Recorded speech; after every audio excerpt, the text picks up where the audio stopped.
ability to support them.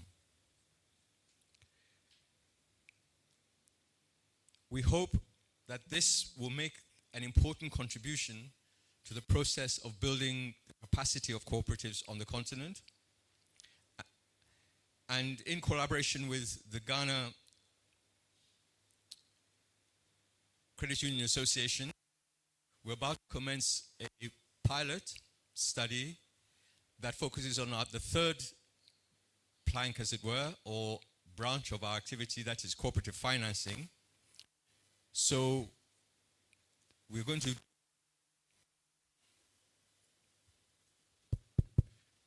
to do this research to provide funds to young men and women who are in cooperatives or wishing to form cooperatives. This, we hope, will set the stage for us to provide support to make a contribution to tackling the youth unemployment problem on our continent. As you will hear later, the conference will take place on 3 mornings: today, Monday morning, Tuesday, and Wednesday. Today, we will focus on the origins and history of cooperatives on the continent. Then tomorrow, we shall look at the changing environment within which cooperatives have had to operate. And finally, we shall on Wednesday hear from cooperatives themselves about what has been involved by way of their own self-organizing. We expect that by the end of the conference, we should have a good idea not only of the history of cooperatives, but also what should be done to help improve the environment for cooperatives so that this form of collective enterprise can flourish in our continent. After this opening session, I will act as the chair and I will say more about the content of the conference then.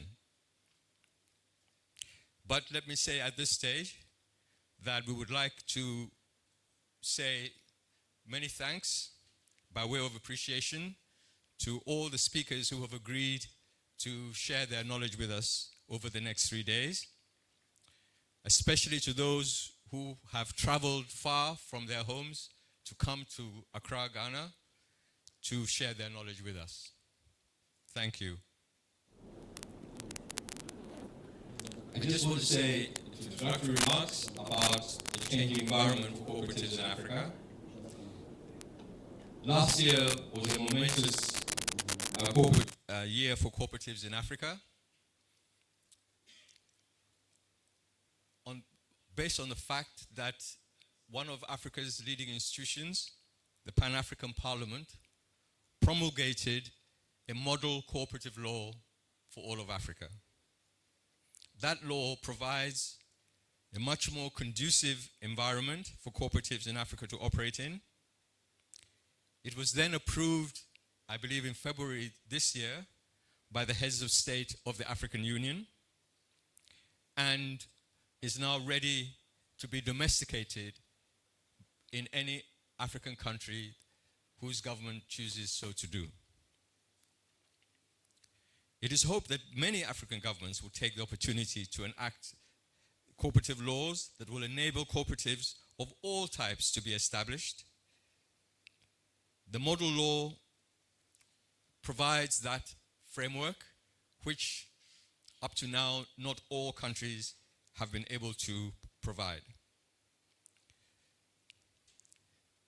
The changes that can be expected to take place in the wake of the decision by the African Union to endorse the model cooperative law for Africa will take place in the wake of the fact that this year, 2025, is being celebrated as the International Year of Cooperatives, which adds an additional positive impetus to what we are trying to do. The theme is that cooperatives build a better world. That is the theme of the International Year of Cooperatives. And this is true in many respects, which I think we will come to know better as we go through the next few days. That cooperatives are becoming an important part of the global economy, although many people have not heard of them.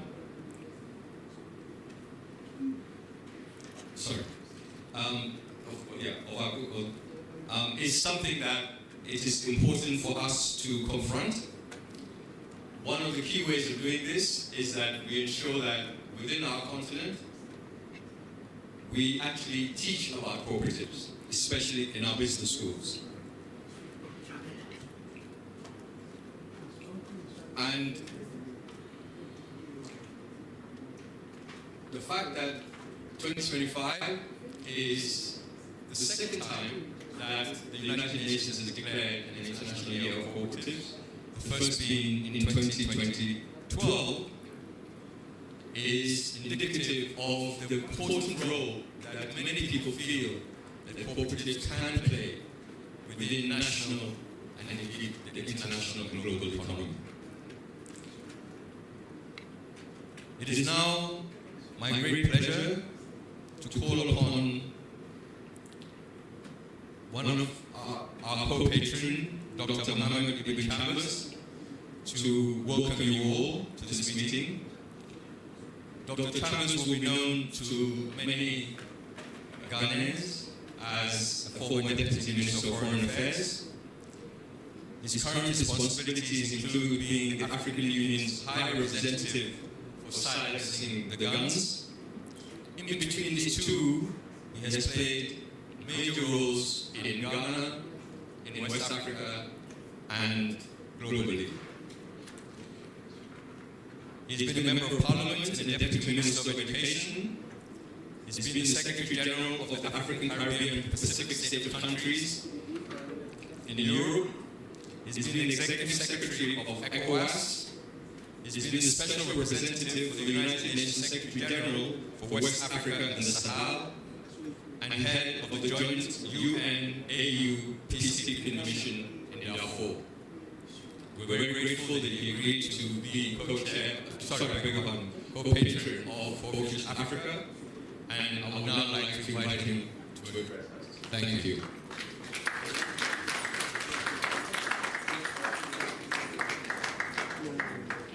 Thank you very much, my dear brother, Adote, for the warm words of welcome. I continue to get my guidance from all of this from our brother Adote, and I think our guest in particular will know his passion for cooperatives in general, particularly efforts to try and promote cooperatives on our continent. We in Ghana, we have a lot of work to do. And I think my brother from the cooperative will agree with me. We have a lot of work to do there. But I will stand on the, I understand it's becoming African now, but it's our own West African formulation protocols. All protocols are there. But I hear a lot of Kenyans and Tanzanians saying this. That's African cooperation right there. So let me stand on the existing protocol. It's with great pleasure that I welcome you to this first day of Cooperation Africa's 3-day conference on cooperatives in Africa on the theme, Building Strong African Cooperatives, Promoting an Enabling Environment for Sustainable Growth and Prosperity. This event takes place in a year that we are reminded the United Nations General Assembly has declared as International Year of Cooperatives, following the last one, which was celebrated only in 2012. So that we have 2 international years of cooperatives, almost within a decade of each other. This is an indication of the importance attached to cooperatives by many in the global community. Indeed, cooperatives are unique in their structure and purpose. They bring people together to pool resources, share risk, and collectively benefit from the fruits of their labor, be it in agriculture, finance, housing, or services. Cooperatives have enabled millions of Africans to access markets, secure livelihoods, and improve their quality of life. They embody the spirit of Ubuntu. I am because we are. This conference will be taking a panoramic view of cooperatives in Africa, as declared by the United Nations. We shall hear presentations on the past, present, and future of cooperatives on our continent. I have no doubt that much will be learned over the next 3 days to motivate and enable Africa, and Ghana in particular, to create the kind of enabling environment that cooperatives need to move forward as they seek to build a dynamic and productive cooperative sector.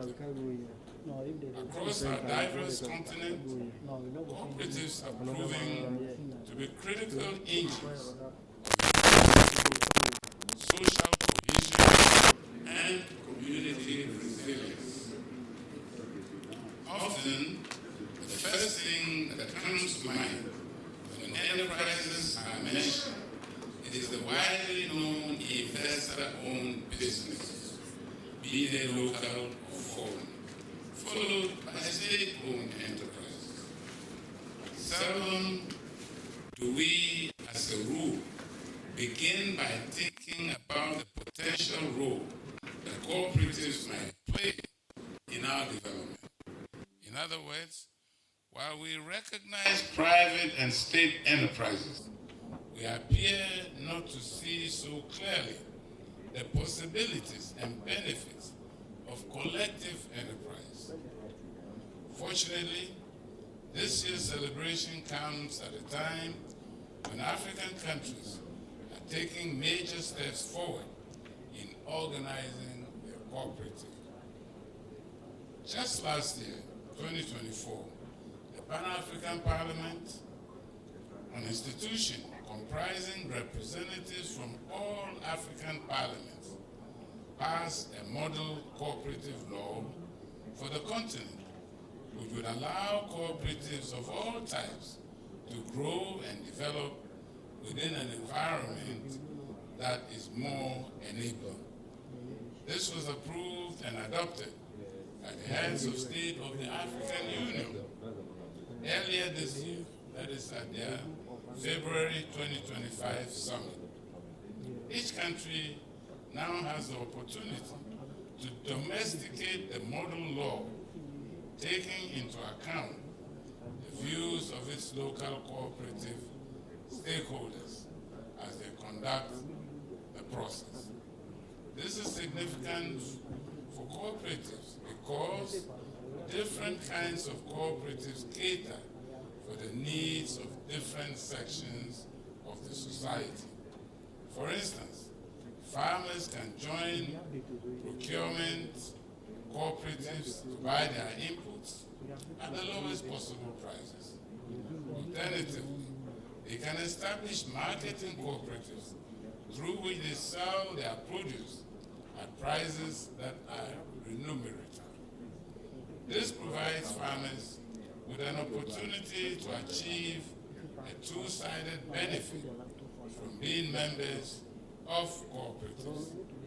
Similarly, consumers may improve their situation in three possible ways.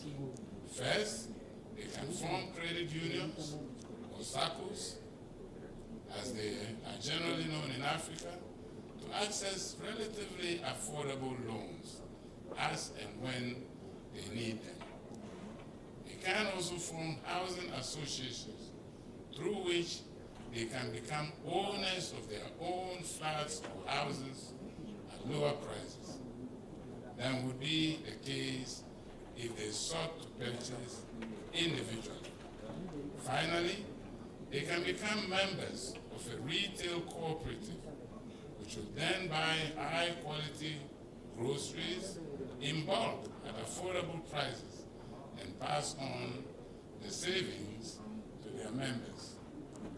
While credit unions are quite common in Africa, other forms of consumer cooperatives are relatively far between. There is therefore the need for the development of both retail cooperatives and housing associations on the continent, as this would certainly make living less taxing for consumers, especially those in the idle classes. For members of the communities who work in the workshops, factories, and offices of businesses, an enabling environment would facilitate the formation of worker cooperatives that can help improve their general working conditions. In some countries, workers are provided with shares in the businesses that they work for as a way of incentivizing them to work even harder. But they usually do not have any seats on the board. In some other places, workers have a seat at the board, but they do not have any shares or similar financial incentives. Those workers who establish their own worker cooperatives are both, because they're both the owners and the workers of the businesses in which they work. But perhaps most importantly, being a member of a worker cooperative allows those people to create their own employment rather than waiting to be employed by government or private sector. This ability to generate self-employment is perhaps one of the most important contributions that workers' cooperatives can make to our African economies. In encouraging young people to form and join their own worker cooperatives and thereby secure their own livelihoods can help African societies to create and deploy an important tool to help tackle the youth unemployment problem that we face. The model law, if fully domesticated and operationalized by member states, would certainly make it easier for young men and women to build strong worker cooperatives. Building strong cooperatives is not the responsibility of one sector alone. It requires the concerted efforts of governments, private sector partners, civil society, and most importantly, cooperative members themselves to, among others, 1, establish clear, consistent, and cooperative-friendly policies that foster transparency, accountability, and good governance. 2, ensure access to finance through financial institutions by developing tailored products for cooperatives, while governments and development partners offer guarantees and seed funding to de-risk cooperative ventures. 3, ensure continuous training in leadership, business management, digital skills, and value addition, which are essential to build resilient and innovative cooperatives. And finally, 4, supporting cooperative products through local procurement policies, trade fairs, and digital platforms to expand market reach and drive competitiveness. To conclude, I should emphasize that with regards to Ghana, the stated vision of government contained in Ghana's flagship policy on agriculture, the Feed Ghana program, and also recently articulated in the budget statement of Thursday, November 13, 2025, we give agriculture the time is opportune to support agricultural cooperatives to enhance production, storage, processing, distribution, indeed, along the entire value chain. That surely would be a pathway to boosting agricultural employment, rural agricultural employment and productivity, providing the opportunity for young people to create their own gainful employment is a veritable pathway to silencing the guns in Africa and building a peaceful, prosperous, and secured Africa within the broader framework of the African Union's Agenda 2063, the Africa we want. I look forward to a rewarding 3 days of knowledge sharing and reflections. I join in welcoming you very warmly to our country, Akwaba, and I thank you for your kind attention.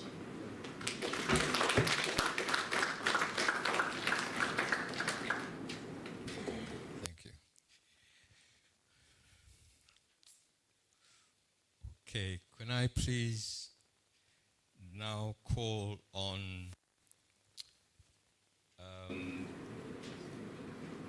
Madam Priscilla Potre, who is the Accra Regional Director of the Registrar General of Cooperatives. Please to come and say a few words.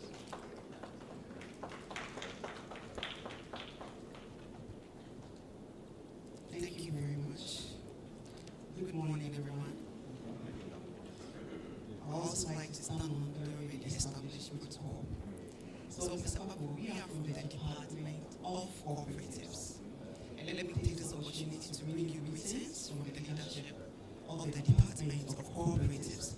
The registrar and his deputy are equally busy at another occasion. And so I am here representing myself as a regional director and also representing the registrar and his deputy. She gave me some few words to share, and so without wasting my time, it is a pleasure to be here this morning and also to join you at this important international hybrid conference that reflects on the origins, changes, and current footprints of cooperatives, an enduring movement that continues to empower communities, transform livelihoods, and foster inclusion, development across Africa and beyond. Today, as we gather under the theme, Building Strong African Cooperatives, Promoting an Enabling Environment for Sustainable Growth and Prosperity, we are reminded that cooperatives are not merely economic institutions. They are vehicles for shared prosperity, social solidarity, and democratic participation. The cooperative movement is a legacy of resilience and innovation. From their humble beginnings, rooted in self-help and mutual trust, cooperatives have evolved into a powerful model for social and economic transformation in our continent. They have supported smallholder farmers, empowered women and youth, and expanded access to finance through savings and credit societies. But as the world changes, with digital transformation, globalization, and climate change, we reshaping our communities. Our cooperative must also adapt. The lessons we are sharing today, including those from professors in their case studies on self-organizing, governance and performance, transparency and accountability, are the foundations of cooperative success. The roles of regulation in an evolving cooperative landscape. As regulators, our responsibility is to create and sustain an enabling environment, one that balances oversight with empowerment. We must ensure that cooperative laws and policies are molded inclusive, and responsive to emerging trends. Society operates under sound governance structures that protect members' interests, and promote financial sustainability. We must also ensure to embrace digitalization in cooperative management, record keeping, and members' engagement. Ladies and gentlemen, as regulators, we are also to ensure to promote capacity building, especially for women and youth, so the next generation can drive the cooperative agenda forward. Regulation must not be seen as barrier, but partner in progress, ensuring that cooperatives remain credible, competitive, and community-driven. Challenges and opportunities.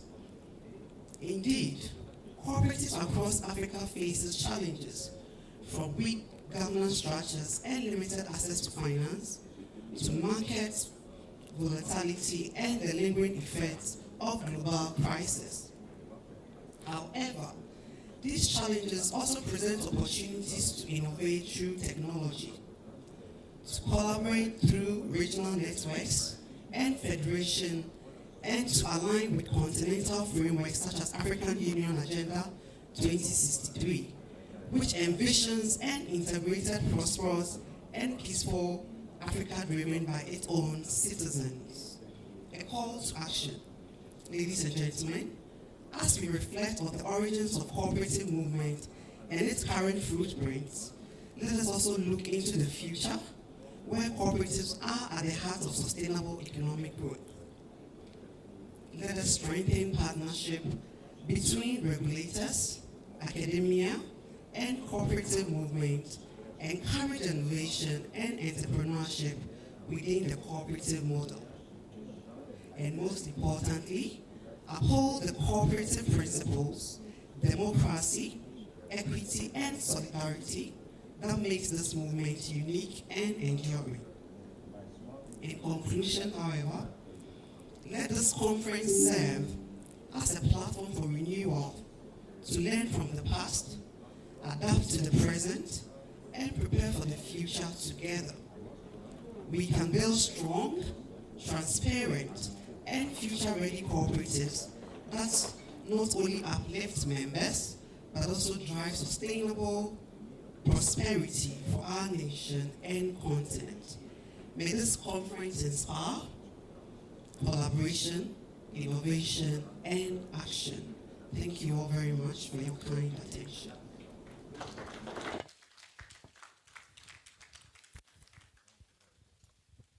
Okay. And now, may I call on Mr. Edward Hoffman, who is the board treasurer of the Ghana Cooperative Council.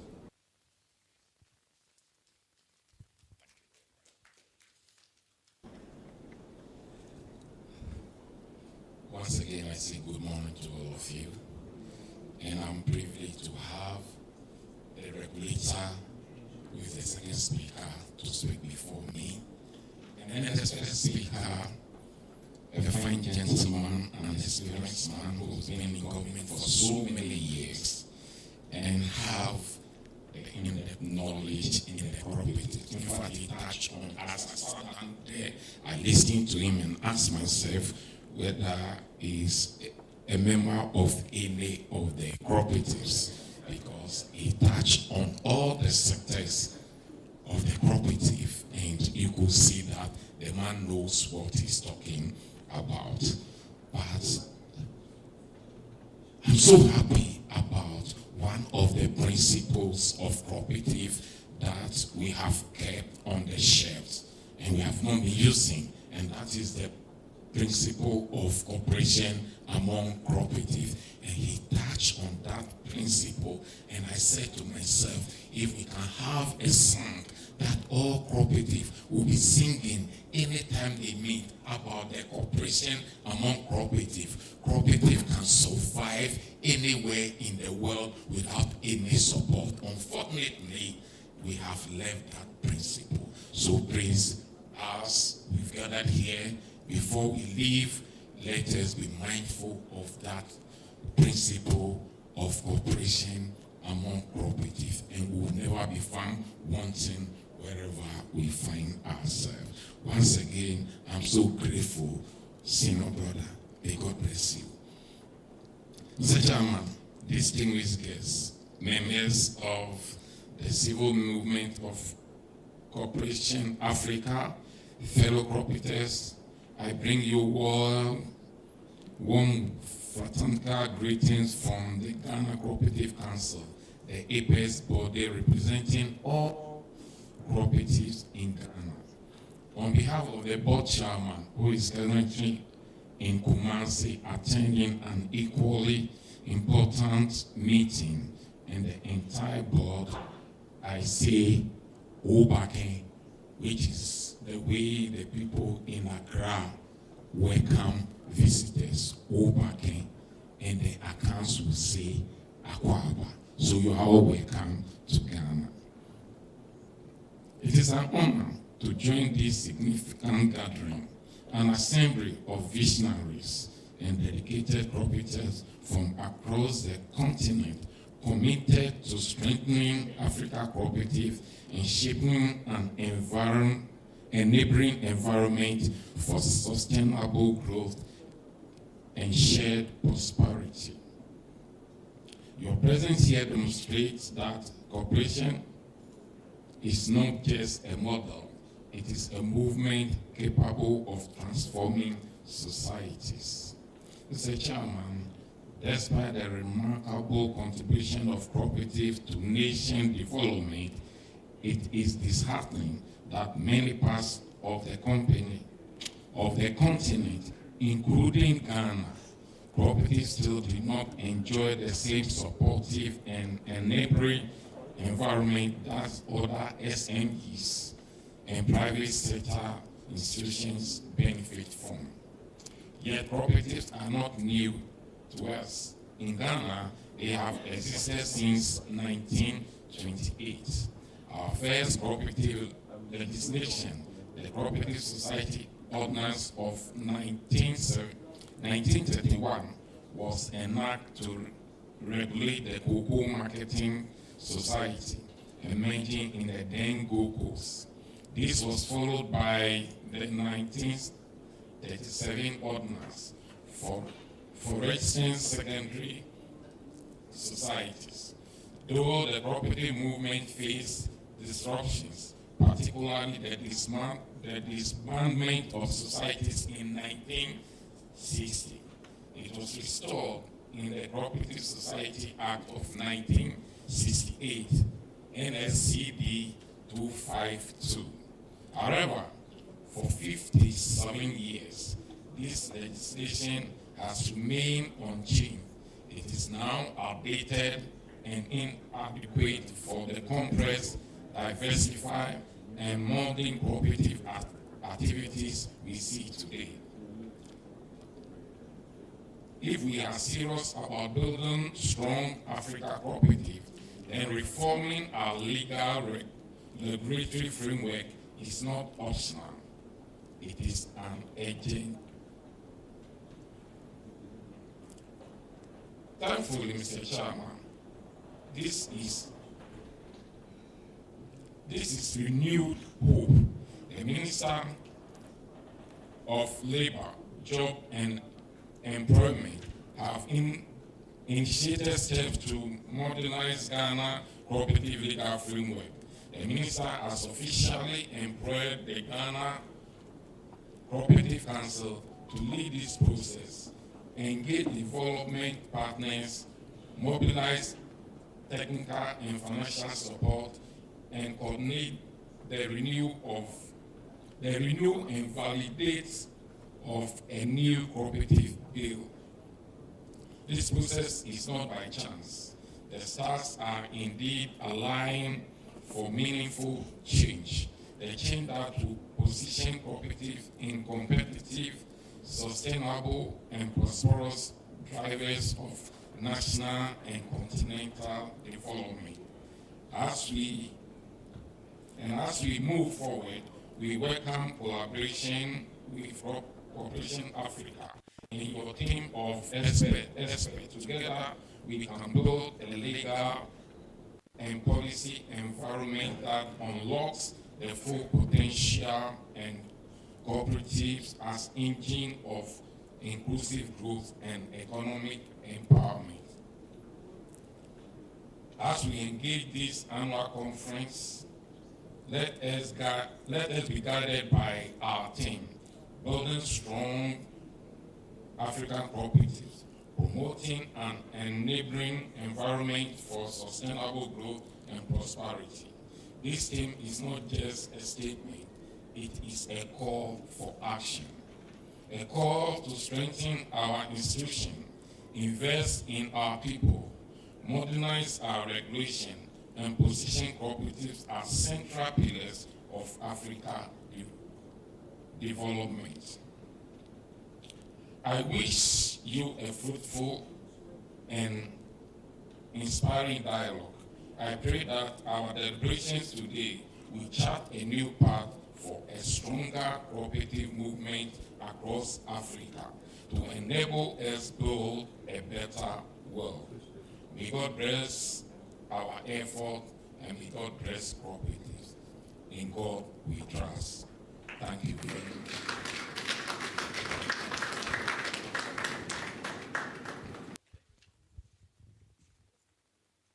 I would like to thank very much the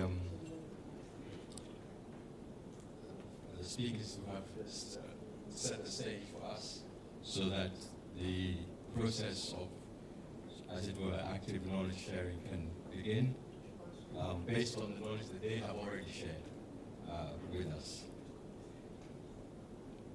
May I invite Professor Wanyama,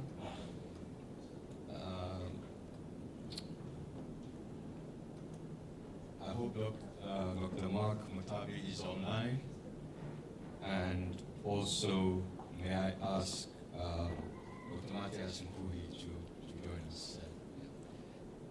I think, actually, let's do it. Let's please, yeah. No, okay, yes, all right. So if we finish that, if we say thank you to our opening speakers.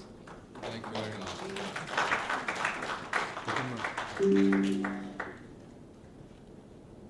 Okay.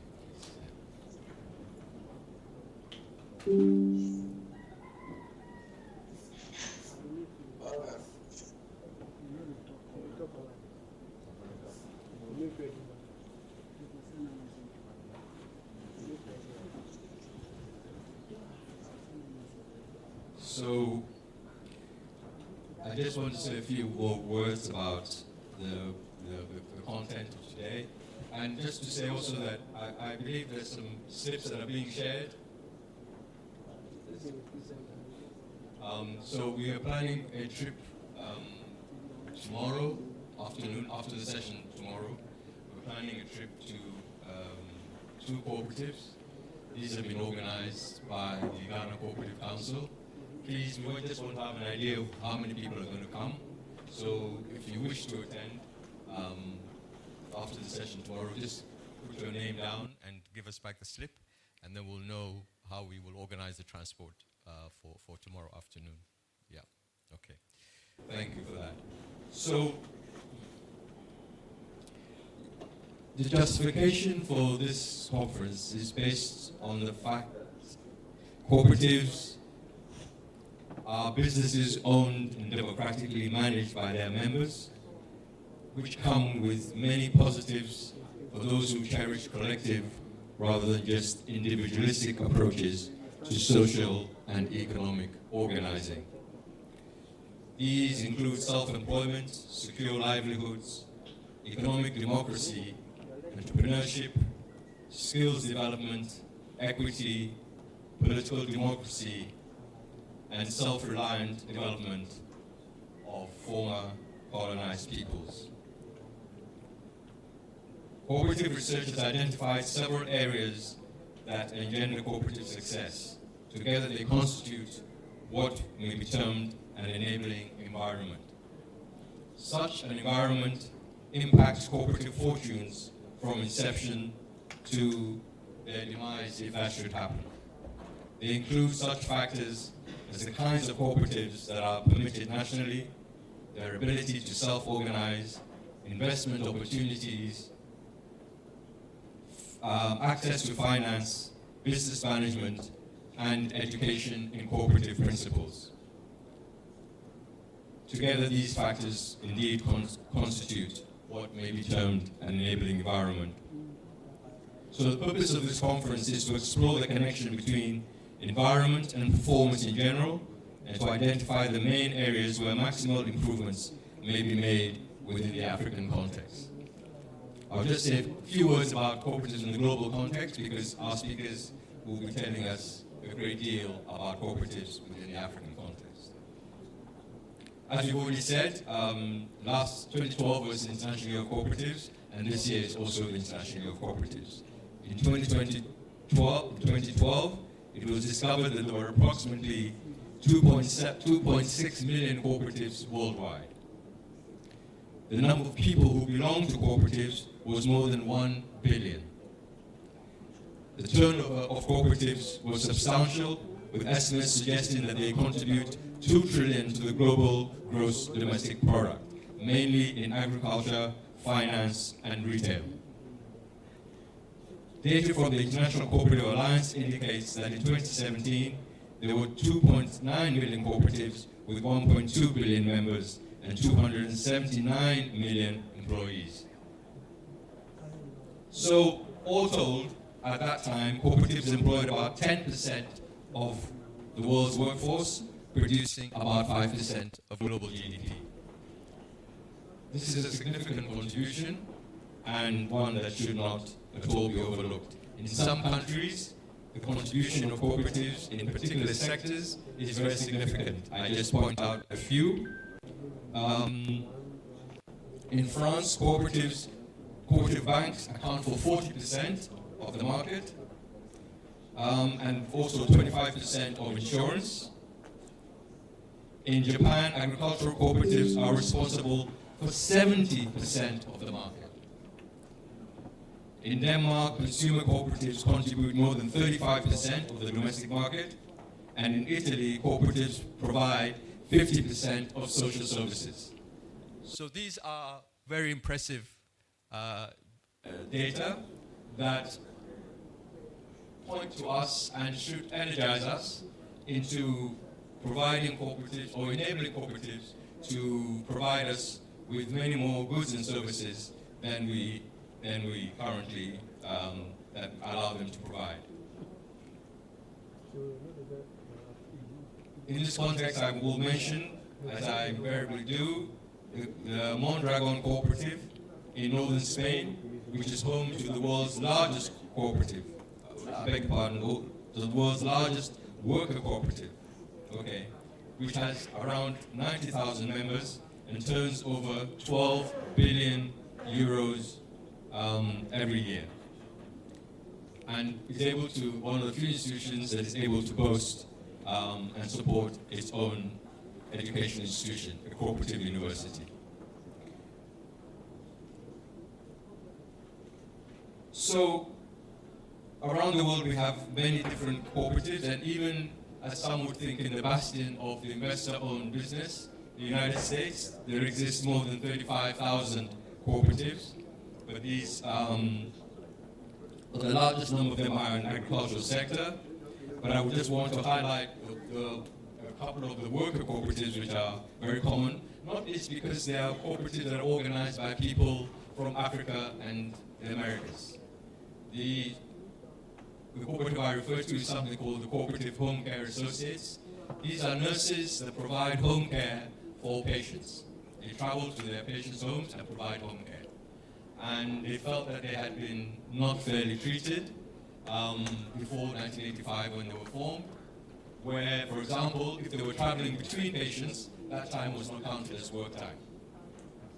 And holidays were very difficult to come by. So in 1985, a group of African American and Latina women created this organization called Cooperative Home Care Associates, which today is a multi-million-dollar enterprise.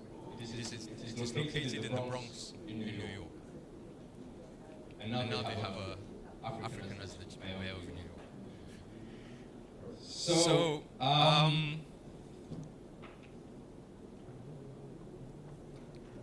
I just wanted to give kind of examples in different parts of the world, in Europe, in Sweden, in Japan, in the UK, cooperatives thrive and are very significant.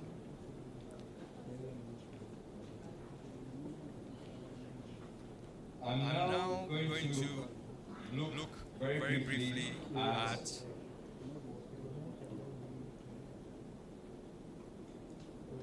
some of the progress, as you say, we mentioned already in the developments around cooperatives in Africa. We've had a string of them.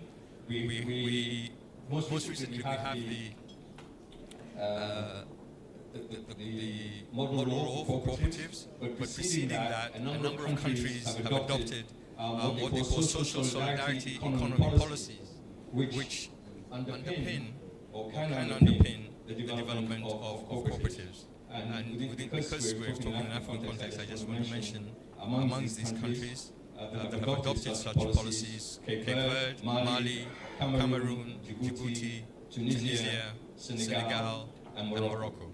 So these are countries where already the value of cooperatives is recognized and their activities are sought to be promoted. As we've said, today, the first day, we will look at cooperative history and footprint, and we will have presentations as every day, an overview, and then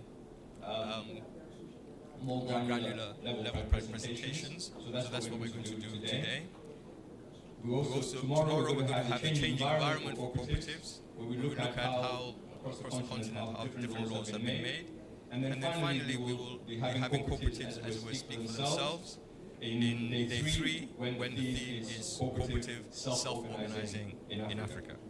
We expect, as we've indicated, that there will be a publication coming out of this, and we also hope that this conference will allow some mobilization around the process of domesticating the model cooperative law. I should say that we have an international audience online as well, and we welcome their participation greatly. So please remember to complete the slips for the visit tomorrow. And on Wednesday, last day, we thought that you cannot come to Accra, Ghana, and not visit the place of burial, the place of rest of Ghana's first president, Kwame Nkrumah. So we should take you to the mausoleum and for you to hopefully pay your Pan-African respects to Kwame Nkrumah. So I would end this by saying that we hope that everybody will have an enjoyable and conference and a very pleasant stay in Ghana. I would now like to turn to the first formal presentation, which is by Professor Wanyama. Professor Wanyama is one of the earliest and chroniclers of the history of cooperatives on the African continent, and is, in fact, I believe, in the process of producing another book that will update what has already been done. And so we are really well placed in having the honor of having him here to give us the benefit of his extensive and deep knowledge of the history and the footprint of cooperatives on the continent. You are welcome.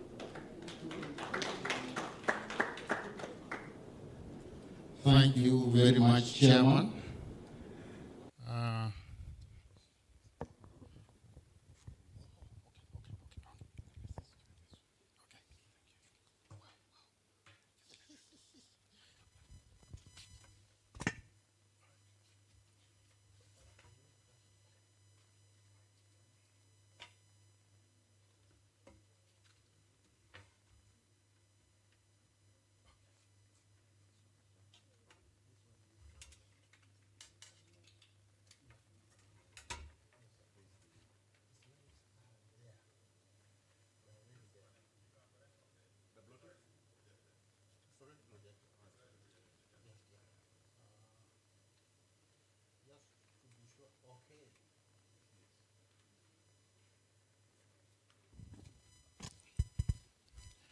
Thank you very much, Chairman, for this opportunity to talk in this conference. As you have been informed, my name is Frederick Wanyama. I'm basically an academician. I teach at Maseno University in Kenya, but with a keen interest in cooperative development. And I got interested in this. Of course, my background is in political science, not really focusing on cooperatives per se, but I got interested in cooperatives because I grew up in a cotton growing area in Western Kenya, where cooperatives were marketing cotton. And I got interested from just personal experience, how they were handling farmers, the developments in society and their contribution. And so when I went at postgraduate level, I decided to research on cooperatives. And that's where my interest in this began from. And I've continued to study cooperatives for many years. The last output of my studies came in 2008, which many of you might have read. It is titled Cooperating Out of Poverty, the Renaissance of the African Cooperative Movement. So that is one of the many things that I have written. But today, I have been invited here to talk about an overview of cooperative history and footprints in Africa. And the talk that I'm going to give you is basically based on my research that I have just been hinting to, and some of the most recent that I have done, which we shall see in the slide shortly. I start from the concept. As an academician, that's where I normally start from. What is this cooperative? How do we, because there are many definitions that you find in the literature, and which may be different to relate to, but I choose to go with the International Cooperative Alliance definition that you are seeing there, being autonomous associations of persons united voluntarily to meet their common economic, social, and cultural needs, and aspirations also through a jointly owned and democratically controlled enterprise. So that cooperatives are actually enterprises that enable all people who are participating in this to solve their problems. And so the principles have already been highlighted by my earlier speakers, and all of us might be connecting with them, because those principles are what defines or what differentiates a cooperative from other forms of organizations that we may have in our societies. And since I'm focusing on history, I decided by asking the question whether what we have defined existed in traditional society. And my simple answer to that, my straight answer to that is no. What we have defined did not exist that way. However, there were characteristics that are similar to what we have defined in traditional society that we know about. For instance, we had savings and credit associations. If I mention Esusu here, everybody understands what it is. And EDIR in Ethiopia, those are savings associations for mobilizing people to contribute to solve various problems. There were also work groups in communities that relied on the same principles, some of the principles of cooperatives that we know today. And the people would mobilize each other using reciprocity to help each other out of labor challenges and so on. Those are things that are almost similar to cooperatives. There are mutual aid associations. In some places, there are even burial societies. Like if you go to Southern Africa and Ethiopia again, you will find burial societies existed then.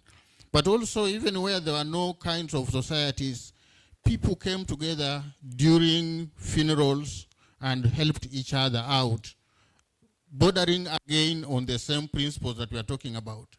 But the modern cooperatives that we have defined started a bit later, after the traditional society. And so modern cooperatives that we are talking about today were roughly introduced in Africa around the colonial period.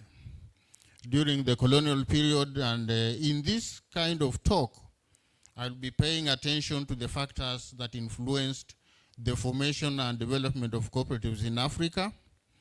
And I may not directly pinpoint all of them, but my story may tell some of these factors that influence the development and how they have developed up to the present. And I would also try to explain the current distribution of cooperatives by type on the continent and numbers. But from the outset, I must start by cautioning about data. The availability of data in Africa is a big problem on cooperatives. We don't know very much on the numbers, the statistics, and so on. But we shall be using a few the studies that we have come across to move on and explain this phenomenon. Historically, I want to divide the development of cooperatives in Africa in 4 phases, or 4 different eras, to bring out the story, to bring out the footprints of the cooperative movement in Africa. These 4, I have classified them as the colonial period, which was the formative stage, as I have highlighted already. The post-colonial era, roughly from 1960, that's normally the base for independence of Africa. I know Ghana came earlier than that. Ghana came around 1957, I think, before 1960. But just for discussion purposes, the post-colonial era is referring to 1960 to 1990.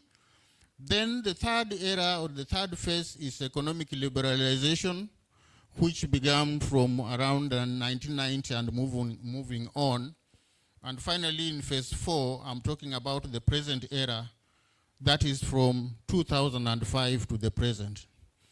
I'm talking about 2005 because that is the time that we did some rudiments. I should not say that comprehensive. We did some rudiments of showing the status or the state of cooperative development through the book Cooperating Out of Poverty, which we only covered around 11 African countries, but it gave us something that people continue to use amazingly up to today. From 2005 up to today, that's what people are referring to. And in the present period there, I will also use our recent research just to show you some rudiments of where the cooperative movement is today. And that recent study, as I will tell you, it is under consideration of publication. Maybe that will be the second major comprehensive book for Africa.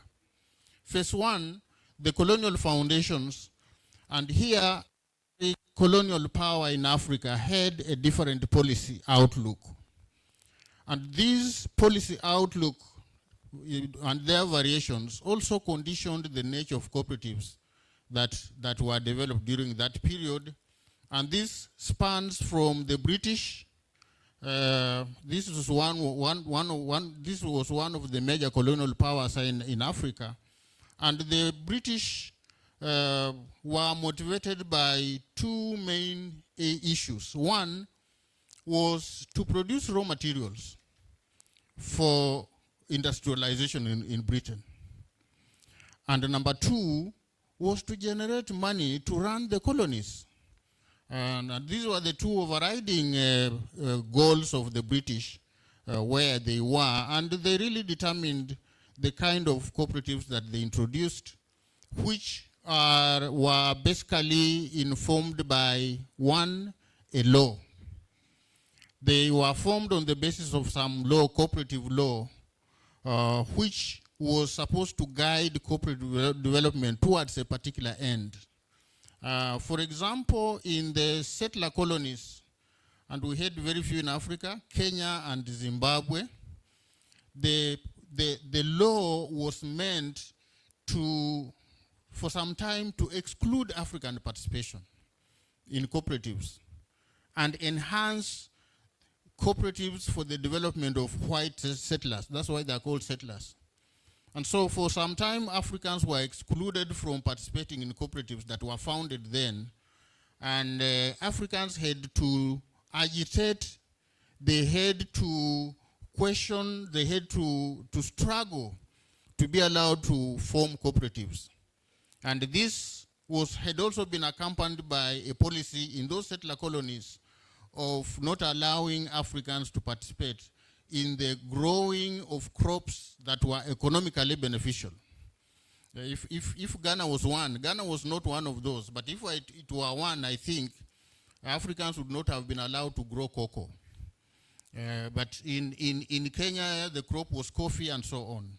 So it was exclusionary in nature, and the law outlined who can join a cooperative,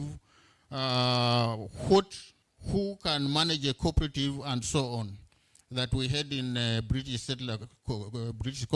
colonies.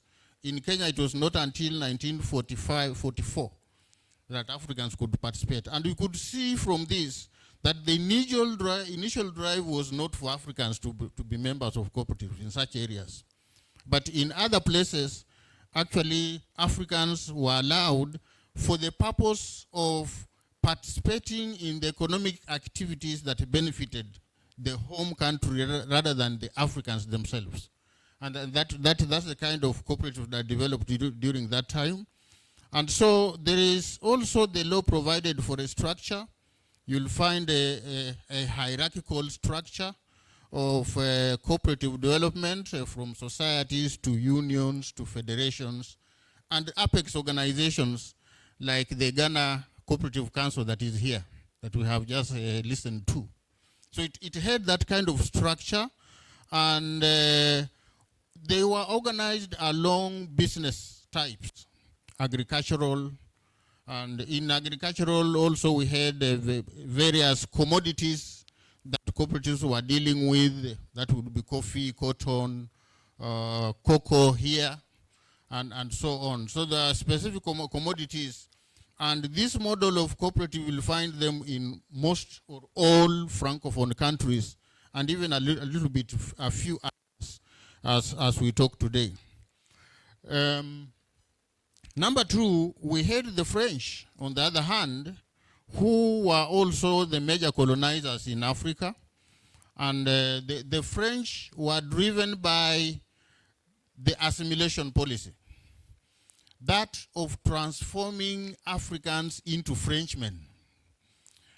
Elsewhere in East Africa, we used to joke that while in East Africa we were writing constitutions, in West Africa, the French places, they were writing poems so that they can be accepted as Frenchmen.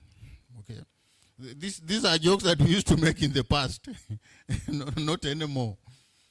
But those poems were so that they can be seen to be modern people, to be seen to be the French, similar to the French. And actually, they used to get citizenship in France out of those poems. Cooperatives were supposed to serve that end by being considered as instruments for modernization. These were the organizations that would stock specialized goods, would supply farm inputs, would administer credit facilities so that to modernize farmers wherever they were. And the laws, they were not really laws for cooperatives, but decrees which were supposed to make cooperatives operate in a particular manner that would enhance modernization and also assimilation or at the same time. And so all associations that address these socioeconomic objectives were considered part of that nomenclature that we call cooperatives in Francophone countries. And that's where there you'll find mutual societies, associations, foundations, social enterprises, sometimes also being considered to be cooperatives. And that's why we have been having a problem of definition there and even organization there.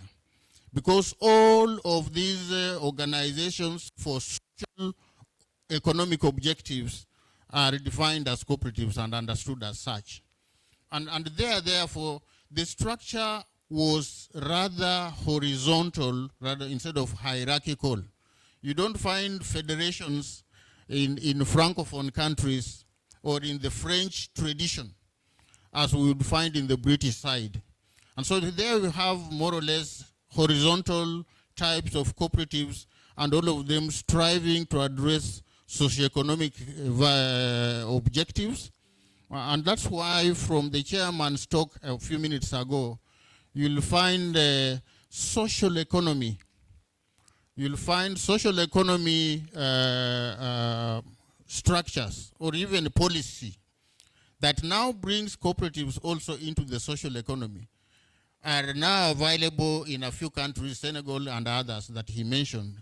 And so here we have a model that we tend to call the social economy model of cooperatives in Francophone countries, originating from that kind of environment.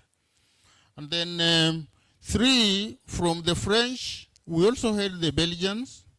I'm sure you are aware where the Belgians were in Africa.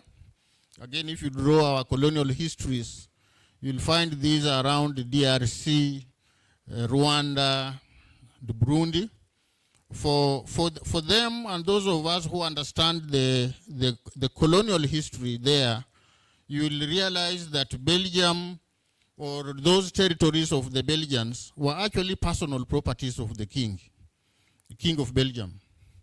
And so they were treated like subjects of the king.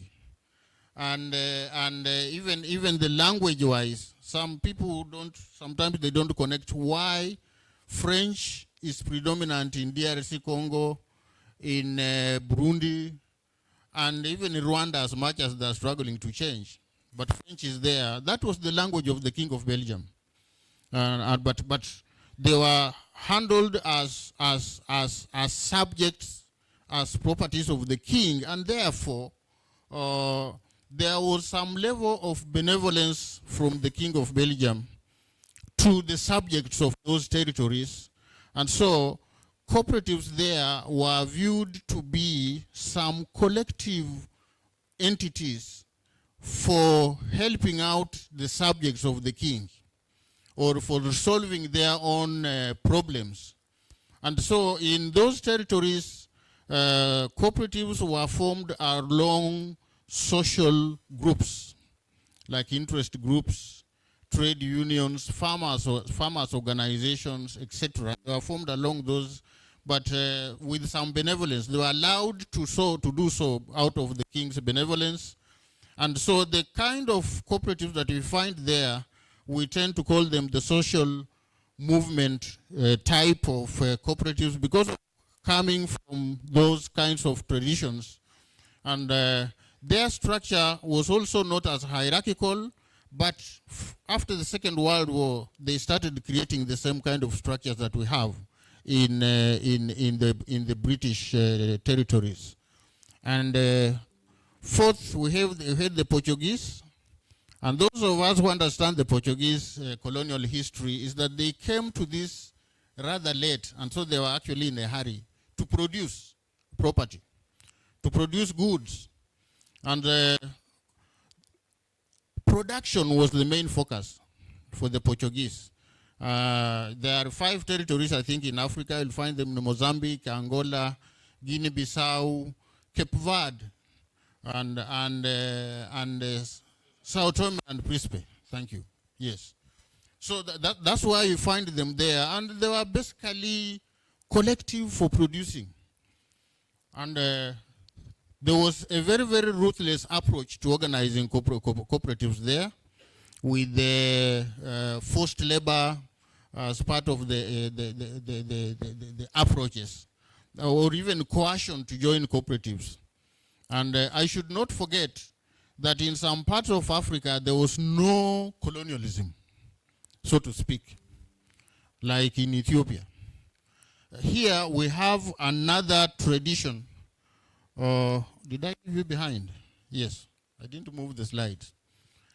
Here we have what we call the indigenous or homebred tradition of cooperatives. Here, the people there copied from different practices across the borders, copying from the British, copying from the French, and coming out with some kind of models of cooperatives that are not actually cannot identify them with any of those colonial powers. And we call this the indigenous cooperative model. It's based on a blending of various practices in other colonial territories. And that's why you'll find that in Ethiopia, there is hierarchical, but there is also horizontal, and even the accepting one person as the administrator of cooperatives has been negotiated over time until very recently that we have this. And so, these 5 traditions inform the configuration of cooperatives that we have around the continent from all parts of traditions as outlined that way. I have rushed through this so that I save on time.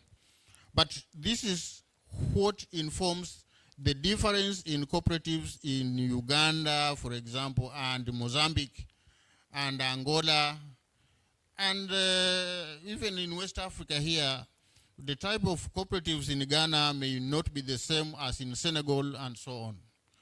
But the bottom line is that during this period, most of these cooperatives were basically agricultural. The distribution was in agriculture for obvious reasons, that agriculture was the main focus, the main activity, and we'll see that during this phase 1, we don't have other types of cooperatives that we shall be seeing in a little while, because agriculture was the main, and they were basically marketing cooperatives, marketing in cash crops like coffee, cotton, cocoa, maybe dairy, and so on, that the colonial state was interested in, not any other form of cooperatives. Now, that sends us to phase 2. This one I will run a bit faster again because we are a bit familiar with this than those earlier traditions. And in this phase is the time of our independence. And what we find here is that at independence, the new states basically inherited the cooperatives that they found, with all their colonial attributes, with all their colonial traditions. And the new state, the independent state, found cooperatives to be instruments for accelerating socioeconomic development. And they wanted these cooperatives to serve as instruments for mobilizing local resources, including people. People who are believed to be diverse in class, in socio-economic status, even in ethnic identities. And they thought that cooperatives could help to bring all these people together for nation building, or building the new nation. And so cooperatives became part of the populist nationalist strategy for the new government. And they were unfortunately using them the way they were. And from the first phase that I mentioned, we don't see really consensual participation of Africans in forming the cooperatives, other than knowing that through cooperatives is the only way to start participating in some of the things that the colonial powers were doing. Some were simply copying the colonial powers, but without the basic understanding of what it was and what its principles were and what its values were. But this is how the independent governments took them. And what happened is that the new governments created structures for quick development of cooperatives. Some of the structures included legislation, new legislations, especially in the Anglophone countries. You will find the Cooperative Societies Act being enacted quickly, establishing departments for developing or promoting cooperatives, and state participation in cooperative affairs, like in monitoring and even managing election of management committees, and so on. The state controlled cooperatives' economic activities, and so forth. And the cooperative movement subsequently did not go back to its actual identity. The identities that we defined, like voluntary, okay, like democratic participation.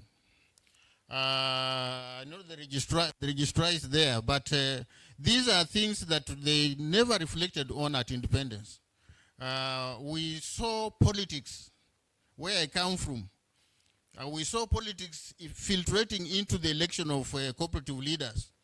And eventually cooperative leaders started speaking the language of the state rather than the members. And so cooperatives were being used for other political ends other than the members' interests and members' participation. And so the movement lacked independence and even the democratic character that we normally talk about. Similarly, or continuously, out of that, what I may call capturing the cooperative movement, we saw a symbiotic partnership between cooperatives on one hand and the state on the other. Symbiotic because cooperatives were also given privileged positions in the marketing of produce.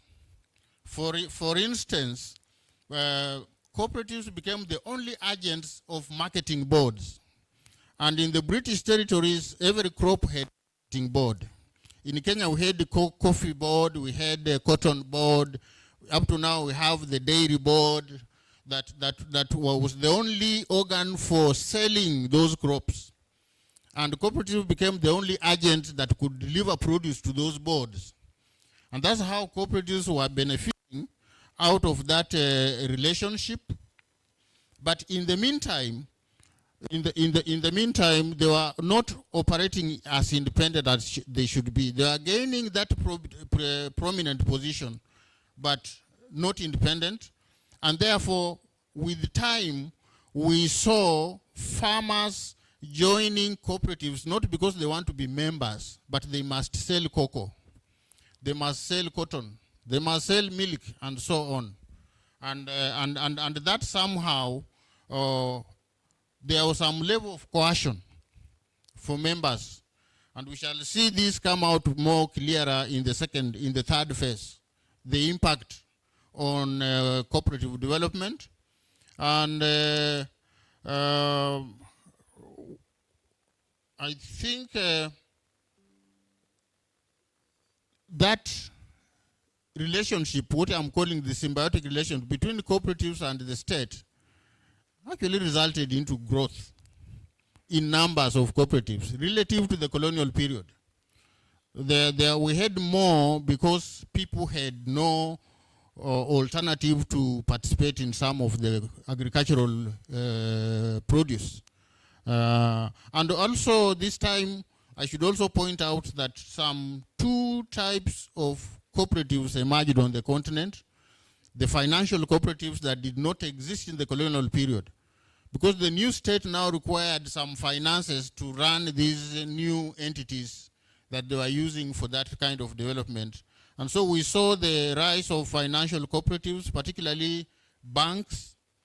I don't know whether there was a cooperative bank in Ghana. There must have been one. Then it collapsed all of a sudden. Okay? And that was the pattern in most African countries, with the exception of Kenya, whose bank survived up to today. But the rest, Tanzania was just revived the other day, I think last year or so. So banks emerged during this period. We had savings and credit cooperatives that are now very popular and very common, emerged during this period. In a few countries, there are also insurance cooperatives. In Kenya, we have one, which has continued, but not in many countries. We also saw the emergence of housing cooperatives that never happened never existed during the colonial period, also emerging during this period. But also, as much as these developments were happening during the independent states period, there were also challenges. There were also problems. Like I pointed out about politics, lack of members' participation, persistent low business efficiency, because in some places cooperatives were thought to be government sections, government departments, and therefore they are not doing business the normal way, the way that one wants to make profit. One is planning to succeed, and so there was some inefficiency, low capital base. Many cooperatives could not pay farmers for their produce on time because they didn't have the money to pay. They were indebted because of that.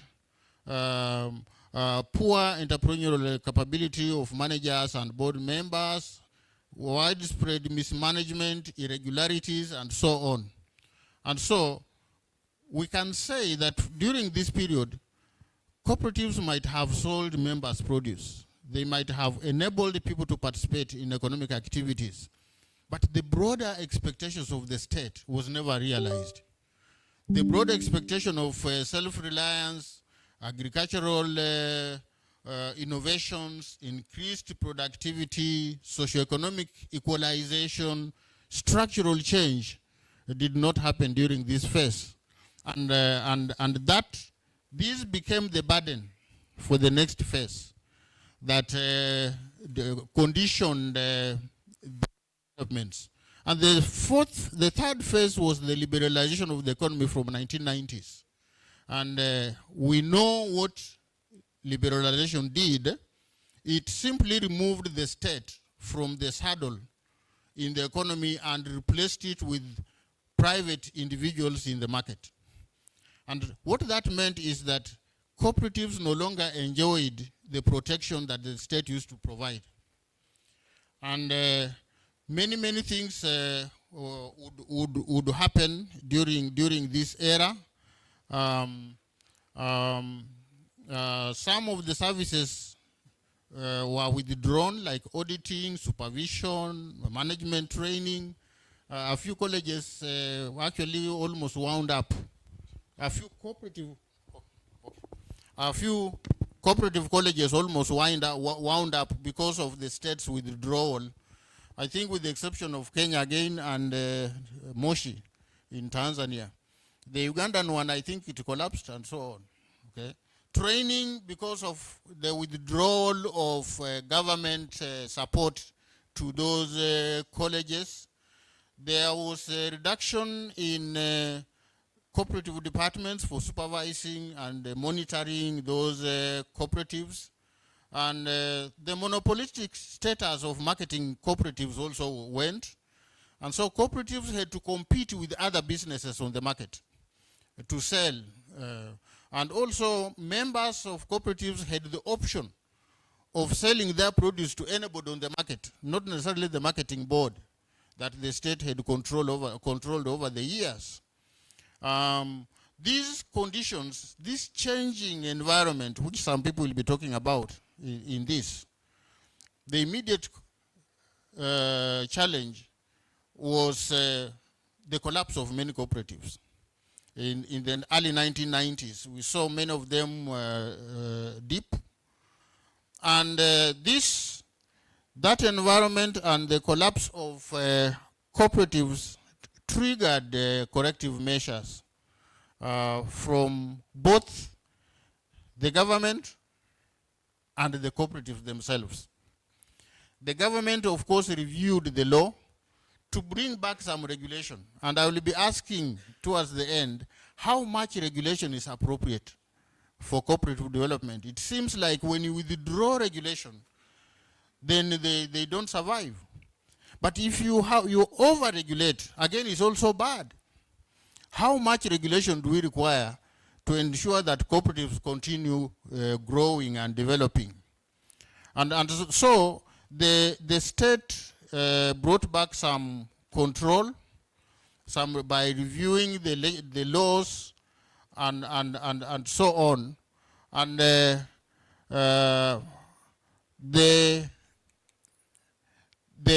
outcome of some of these regulatory environments, and I didn't mention intervention by the cooperatives themselves. The cooperatives themselves also reacted to this by most of them resorting back to their identity. From the mid-1990s going on. And they went back to their identity by creation of new cooperative unions, new cooperative federations, to replace those that were not supporting them, by restructuring themselves, even their businesses, to respond to that, by diversification of their enterprises, to benefit from the new market that had now come. And some of them started hiring professional staff to promote their own business interests. I should also mention that some of them had the freedom to seek for financial support. Like in Kenya, we had some that could now borrow internationally to build their own businesses that liberalization brought. And so, as much as they were declining, these measures started to see cooperatives rise again in their numbers, in their performance. And this is what we displayed in our finding of 2005.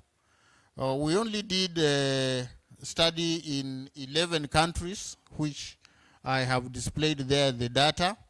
And in those 11 countries, if you look at them, the numbers were actually growing. Of course, some were not growing, but we had a presence of cooperatives in the general population rising to 9%, which literally we can translate that about 9% of the population belonged at least to a cooperative. And here we are also showing some of the total population of those countries. And that brings us to the present, where we are, from 2005. And in phase 5, unfortunately, I cautioned about this. We don't have data. We have been in a black box. And recently we did a study that we are calling the COPSTAR study, which covered 20 countries in Africa. We collected information from these countries, and I've tried to show there the countries that were covered in this COPSTAR study early this year.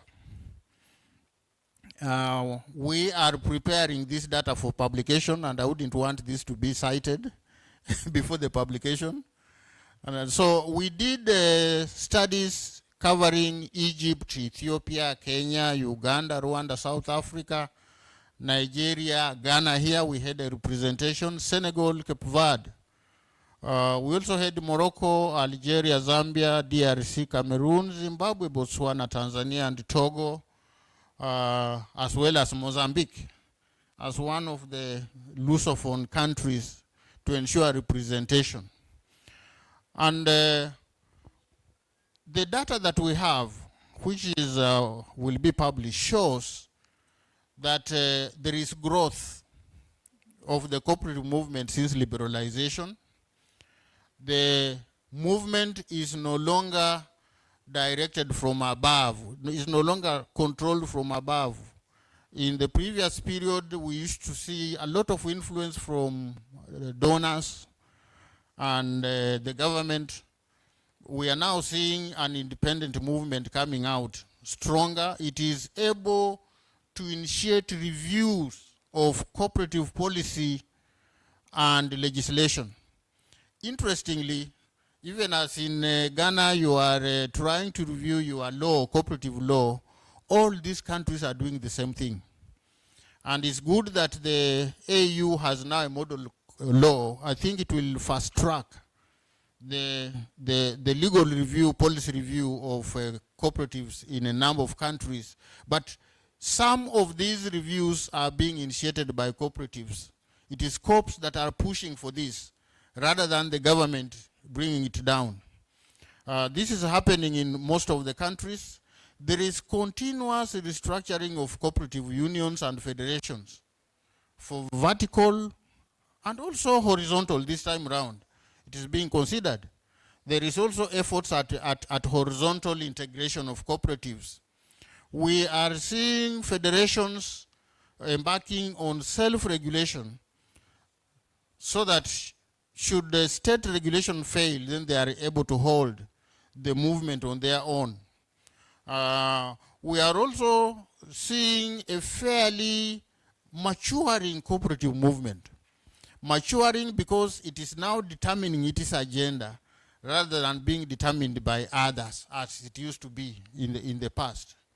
And there is emergence of clear quantitative and qualitative changes in the cooperative movement, which these ones I just ran through quickly. These are some of the indications of the quantitative changes in the number of cooperatives. You can see we just have about, these are 12 or 11 countries which had data, comparative data, for 2005 and 2023.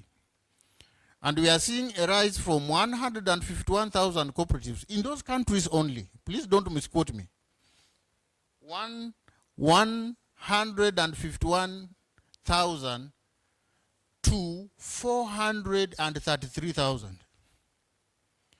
I don't know how many times that would be in the number of additions, new additions that we have, in just 3 times, more or less. As much as you will see in some countries there is a decline, but on the general, it's on the rise. Of course, this is what I've been saying, most of this. Other countries that were not in the table are also presenting quite a large number of cooperatives. Tanzania, 10,000. Is it 10,000? Yes. But Tanzania, I should say, and my colleague is here.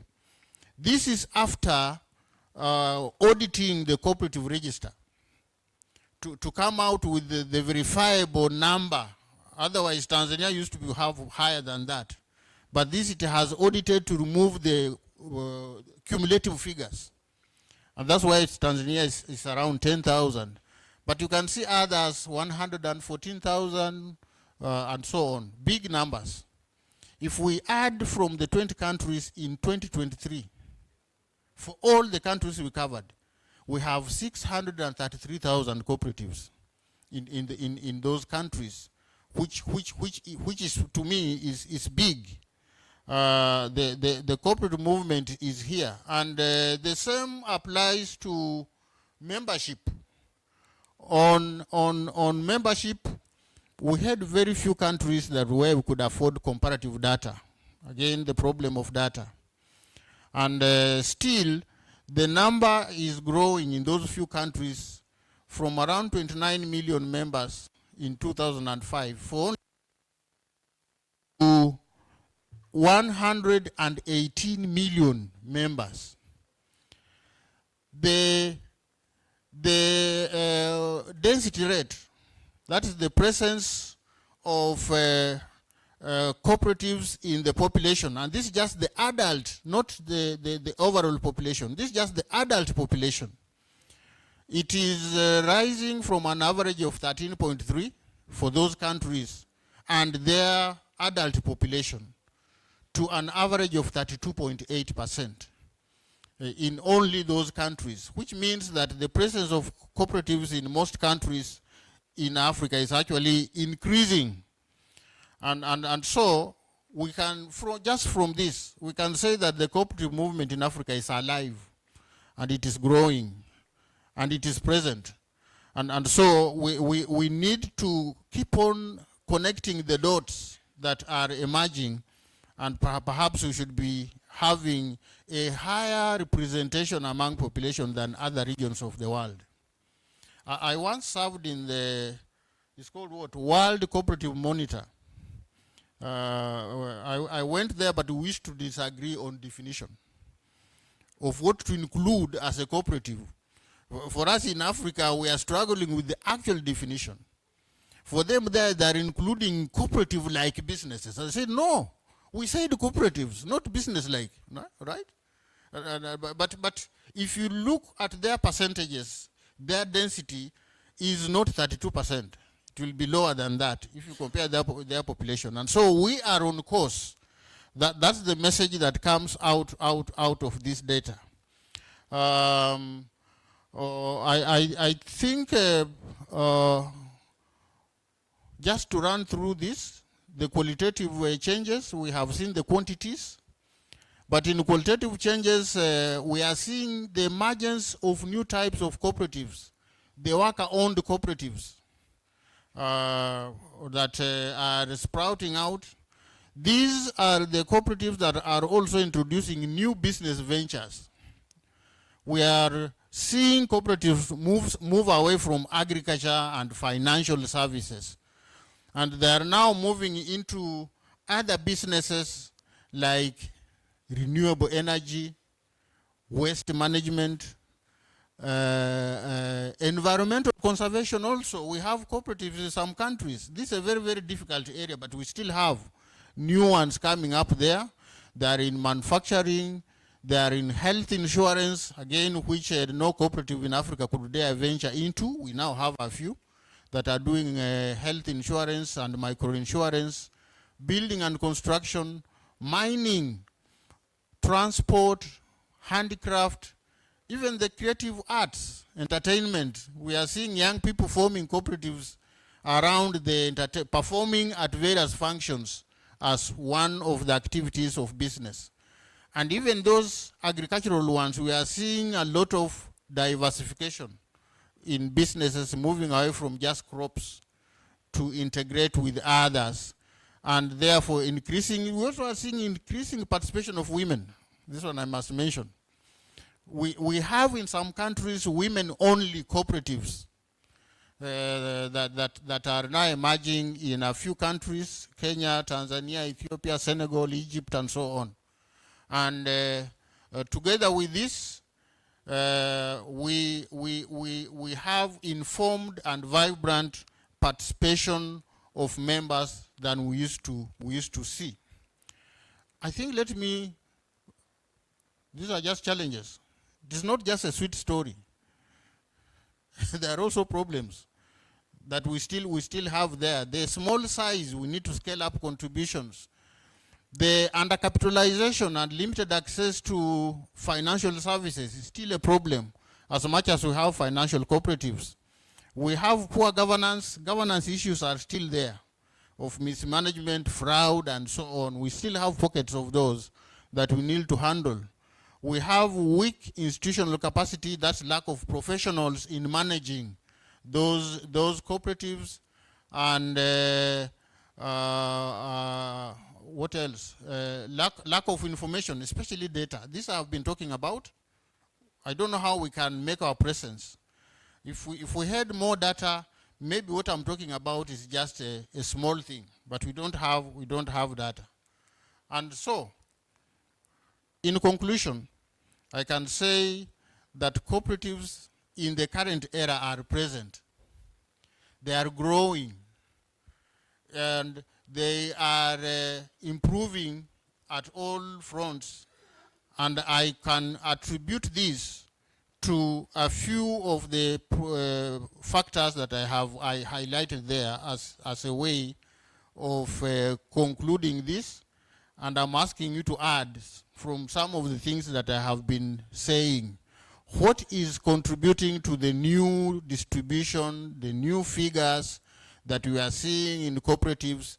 But those are some of the factors that I'm seeing. There is a better understanding of cooperatives.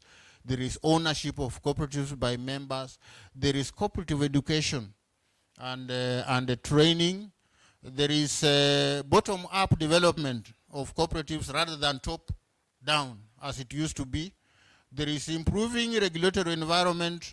There is a supporting economic environment where the businesses out here that are actually thriving. So add some more to that and think by the end of the conference, we would have completed that list. I have taken long. Thank you very much for listening.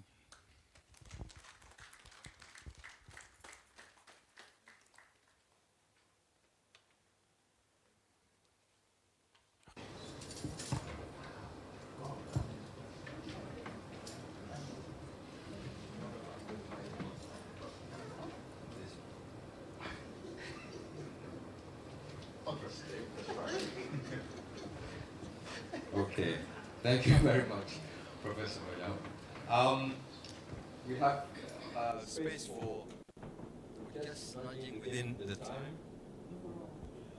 So we have a bit of space for a couple of questions. If anybody has some questions that they would like to put, is there anybody who has some clarifications or some expansions that they would like to see? Yes.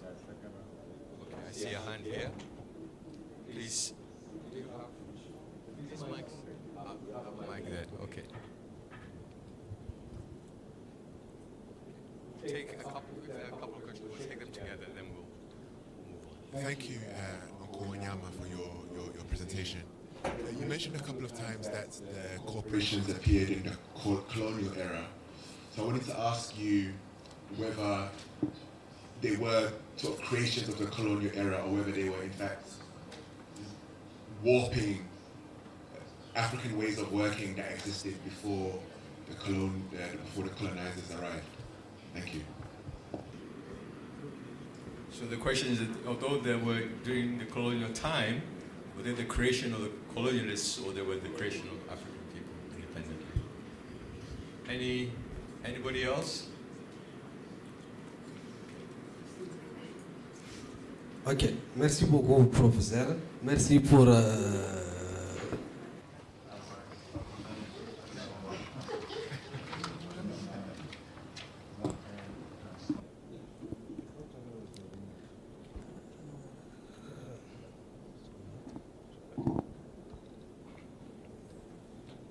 Ok, merci beaucoup. Merci, professeur, pour cet exposé très illustratif sur le développement des coopératives.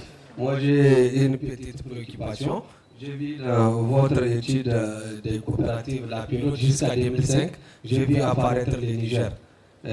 Dans la nouvelle étude que vous avez présentée, des résultats préliminaires, je n'ai pas vu le Niger. Est-ce que vous pouvez nous dire pourquoi vous avez exclu le Niger? Est-ce que parce que les coopératives n'évoluent pas ou même parce qu'il n'y a pas assez de données? Merci beaucoup.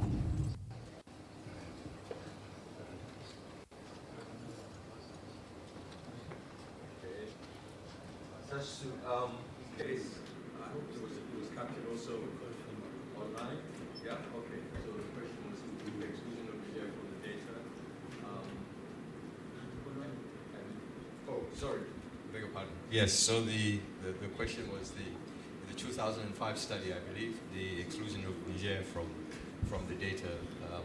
Okay. Any other questions? Yes, front here. So we'll let that be. Bonjour, professeur.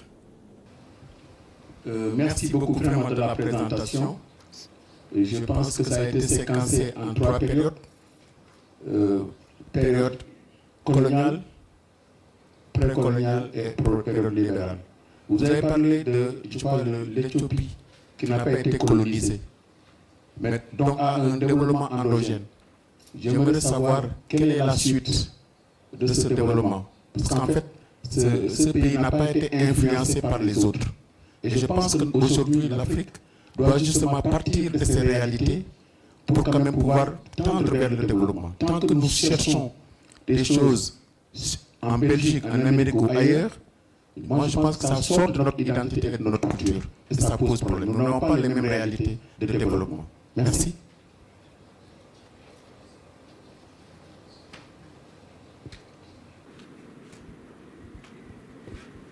Merci, professeur. Je crois que c'était une présentation très digeste, beaucoup d'informations. Par contre, moi, j'ai une préoccupation. Nous avons suivi les différentes étapes. Nous savons que l'évolution n'est pas linéaire dans toutes les étapes. Mais nous voulons savoir, en réalité, puisque les coopératives, ce sont des sociétés de l'économie sociale solidaire, à quel moment ou dans quelle zone on a vu qu'ils ont pu faire face à l'économie classique qui tient sur le profit et non sur le social. Où nous avons senti que les acteurs, au plan social, ont contribué au développement économique et social également à leur niveau.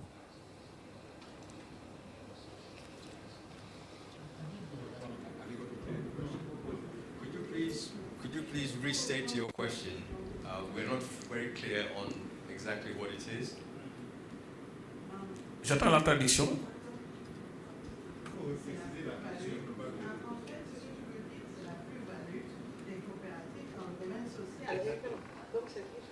Mike. Voilà. Je dis à quel moment, parce que nous avons 3 étapes. À quel moment et surtout dans quelle zone nous avons vu le plus-value des coopératives qui ont fait face effectivement à l'économie classique, où nous avons senti le développement économique et social au niveau des acteurs. L'apport, voilà.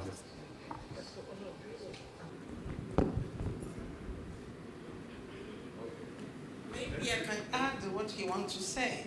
We just want to see the pre-value of cooperative today and to look at properly how we can use cooperative like a drive to make a change, because we are talking about environment. So if today it is one of the key of social and solidarity economy tools that we need to use for the transformation in Africa, he really wants to have this explanation for the professor. I think that's it. Often people use the expression the cooperative advantage. I think this is what he's referring to. What is the cooperative advantage in the African context? Yeah, what the thing that we would call the cooperative advantage. So, I would like to get Professor Wanyama to try and answer. We'll take that as the last question. Non, c'est juste la continuité de la question qui a été posée tout à l'heure. Je voudrais maintenant, en termes de perspective, parce que ça c'est l'histoire qui a été tracée, eu égard à la loi qui a été récemment adoptée au niveau de l'Union africaine, quels sont les axes sur lesquels aujourd'hui, en termes d'orientation, les coopératives sont plus axées pour qu'on puisse, parce que ça c'est l'histoire qui a été tracée, aujourd'hui où est-ce qu'on en est, parce que, bon, dans les différentes allocutions d'ouverture, on a senti qu'aujourd'hui, en termes d'expérience, c'est beaucoup plus utiliser les coopératives comme des modèles de transformation économique. Est-ce que vous voyez? Par rapport à ça, est-ce que la loi qui a été adoptée au niveau de l'Union africaine jette les bases un peu de ce modèle-là? Est-ce que vous pouvez partager vos connaissances avec nous là-dessus?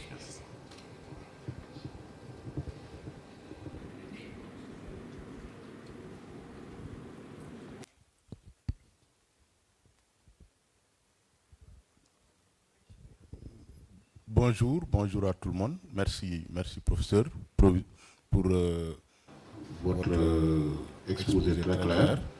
Mais moi j'ai une préoccupation spécifique qui a un lien avec le monde du travail où nous sommes, parce que nous sommes aussi syndicats. Ma question est de savoir est-ce que le développement des coopératives en Afrique, plus particulièrement en Afrique de l'Ouest, est-il une véritable opportunité pour articuler les actions, pour articuler leurs actions à l'atteinte des objectifs du travail décent. Et je m'explique, notamment renforcer le dialogue social au niveau des coopératives avec les structures, veiller au respect des droits du travail et offrir aux travailleurs aussi une protection sociale de qualité. Merci. Thank you. Let Professor Wanyama try to. We have a clutch of questions there. Let's see. Give him the opportunity to make a response. Thank you very much for the questions raised. I think the first one was whether cooperatives could have been a creation of the African way of doing things, or the African way of life. I hope I got the question right. I would say that during that phase of the colonial period, cooperatives were not purely formed by Africans, so that you can say it is the African way that they formed the cooperatives. Cooperatives were actually directed by the colonial state. And that's the small difference. I say that whereas some of the attributes, characteristics of cooperatives, some of them could be found in traditional society, the way we used to do things. But they were not in the whole combination that we see it being utilized in cooperative development.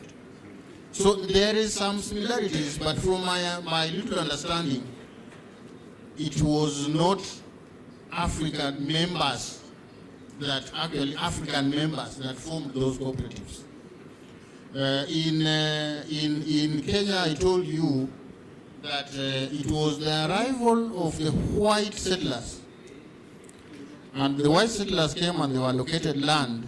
Of course, Africans were dispossessed of their land and allocated to the white settlers who arrived, who now saw that actually agriculture was viable on that land and the climatic conditions were good. And they were good for growing certain crops, coffee especially, in central Kenya, that Africans were displaced, and the white settlers arrived, some from South Africa and all places, who allocated that land. And then the white settlers lacked certain facilitations in terms of credit, marketing, and so on, that the colonial government introduced cooperatives to support those white settlers, not the Africans. So they were not copying from African ways. While forming those cooperatives, they were facilitating the white farmers to produce coffee. And I think in other places was the same kind of pattern. They are facilitating the production of cocoa, not necessarily following their Akan traditions. As much as that might have been similar to some Akan traditions. That's what I'm trying to say here, that the foundation might have been similar, but it was not driven. Those African ways of life did not drive the formation of those cooperatives. That's the small difference that I'm trying to make here. Then the second question was on the participation of Niger. In 2005, yes, Niger was there. In 2023, we couldn't find somebody to work with in Niger. This is a small project that we didn't have really resources to get out and recruit researchers. We were utilizing contacts that we had. In Niger, we used to have a contact of someone who worked for us. This time we couldn't trace the person. And then we couldn't get somebody to do that work, and we had to move on. It is not deliberate, and we actually regretted. As I was displaying my data there, I was showing you the 10 countries, how we selected the countries. Number one were the countries that were covered in 2005. We listed 10, we missed out one, that was Niger, because we couldn't get somebody. So that's just the simple explanation for that one. We regretted, we really wanted to see what has changed in Niger, what has changed in Nigeria, what has changed in Ghana, and so on. And it was just for lack of somebody that we didn't cover it. Then there is the phases of corporate development. How did Ethiopia have an indigenous model? Was that the question? I think so. How did Ethiopia have an indigenous? Ethiopia has a mixture of various ideas, various models. You'll find a hierarchical structure in Ethiopia, but it's not the same as the British model, for example. And you will also find some social dimensions in cooperatives that were being addressed in the French model, but it's not exactly the same. I mean, maybe some of them were introduced, could have been brought there by the Italians. There was a short stint of Italians in Ethiopia, and so on. So Ethiopia has neither of the four that we have talked about. South Africa is also the same. South Africa, the exposure to so many colonial forces that also, even up South Africa up to now, they are still struggling to structure their cooperative movement. Today, it is actually under some private business organization that is registering, and even the law and so on. So they are still struggling. That's why we are calling it a mixture of things. So in Ethiopia, it also has a mixture of those various attributes of the colonial models, and that's why we are calling it so. Then number 4, at what level of cooperative development is the most appropriate? Did I get that? I struggle to get that question on this one.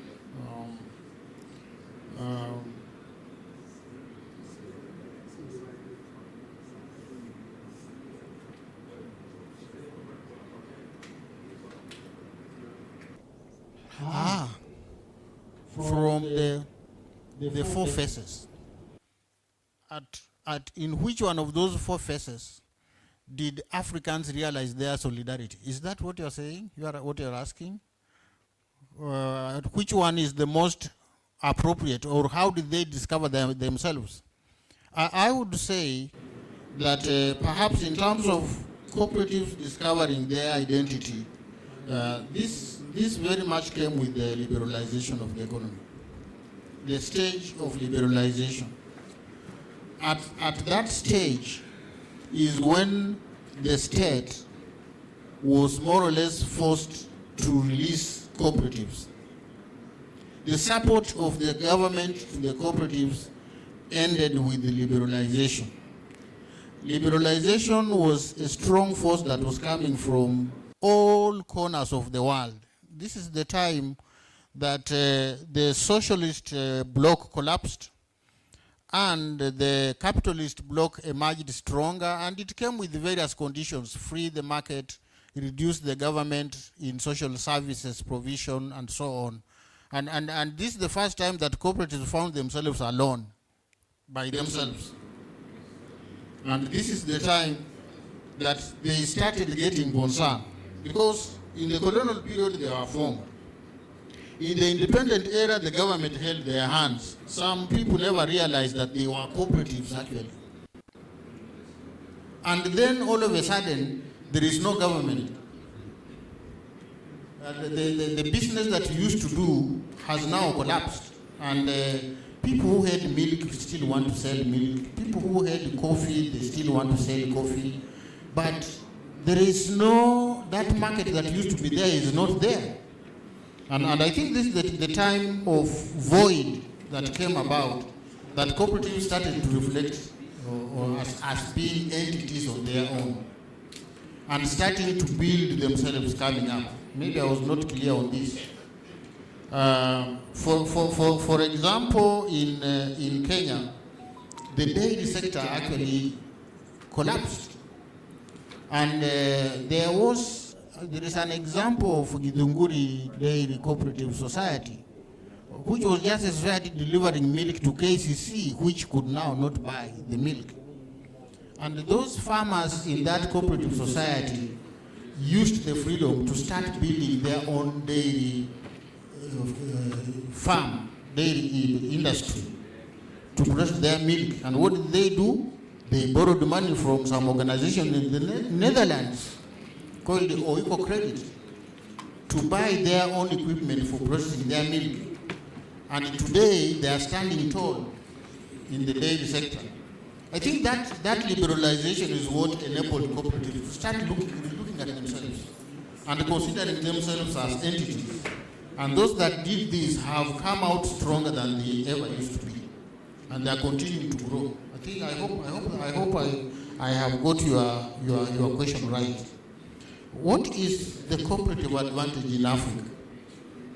Looking at some of the successful cooperative businesses, and a few studies are now emerging.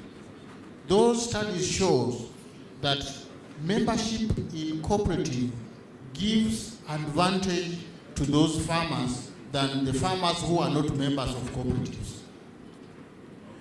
Marketing collectively, sourcing for resources collectively, and this point has been emphasized in many studies that I have seen.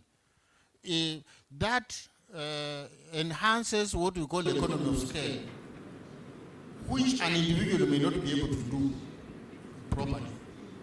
And yet the capitalist market that we have today requires every individual to meet those costs.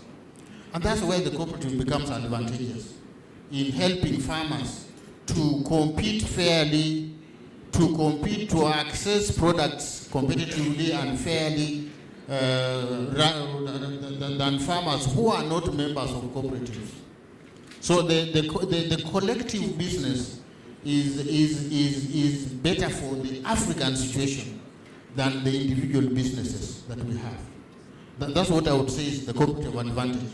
That collectivity supports even the weaker one to survive on.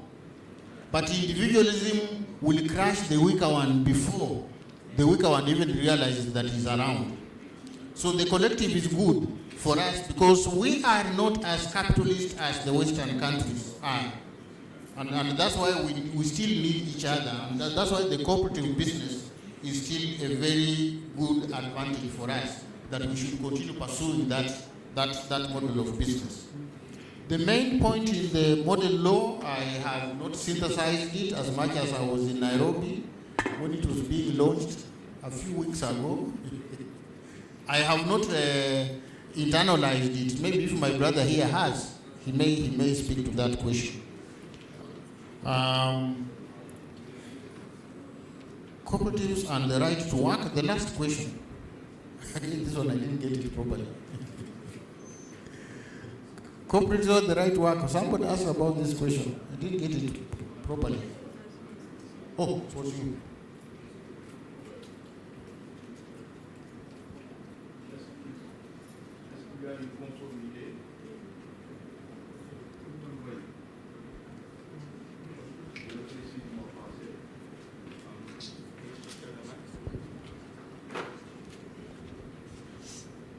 Parce que les coopératives étant devenues des entités autonomes, des acteurs économiques, je peux citer l'exemple du secteur de l'agriculture. La question, est-ce qu'il y a un effort pour ces organisations coopératives de se conformer à certaines obligations, notamment le respect du droit du travail, la protection sociale pour ceux qui interviennent au niveau de la chaîne aussi, c'est important. Mais aussi, est-ce qu'ils mettent en place des structures pour dialoguer, discuter et trouver des solutions?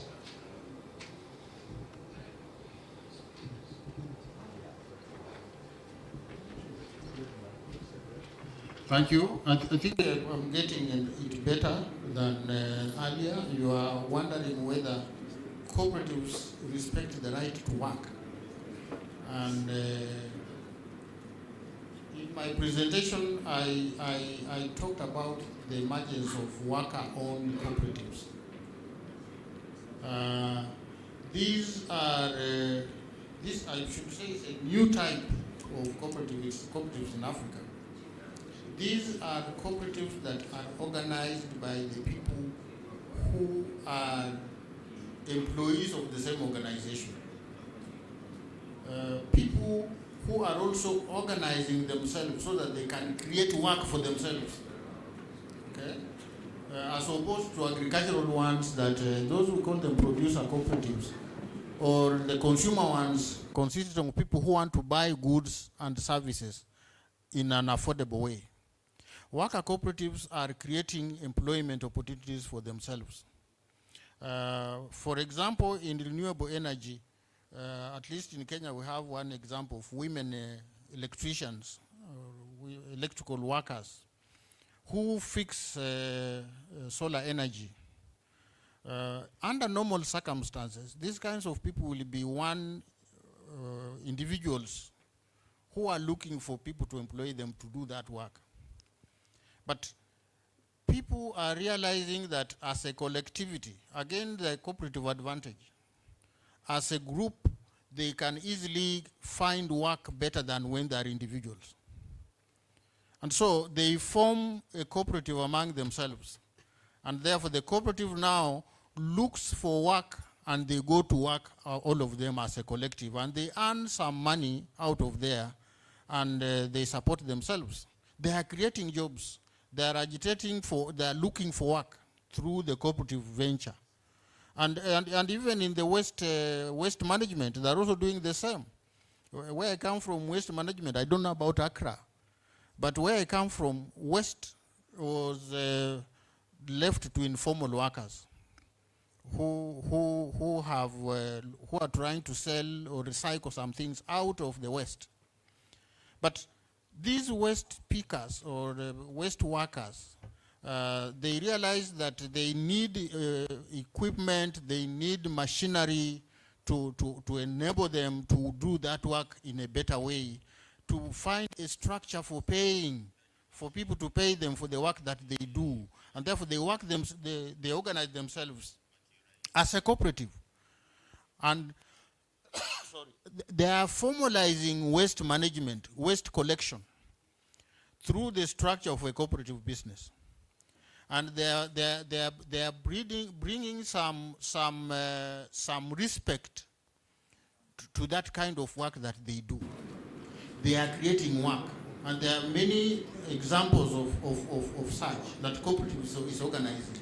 In that way, cooperatives are addressing the question of work and the right to work. And I think with time, though this is not coming out very well, with time they are likely to engage in further negotiations, further representations to improve on the working environment of this kind of people. Yeah, that's what I would tell you for now. Thank you very much. Thank you very much indeed. I will just turn to, we have 3 questions online. I will just read to you very briefly. If you could please then address them. So there's a question that says, let me read the question as it's written.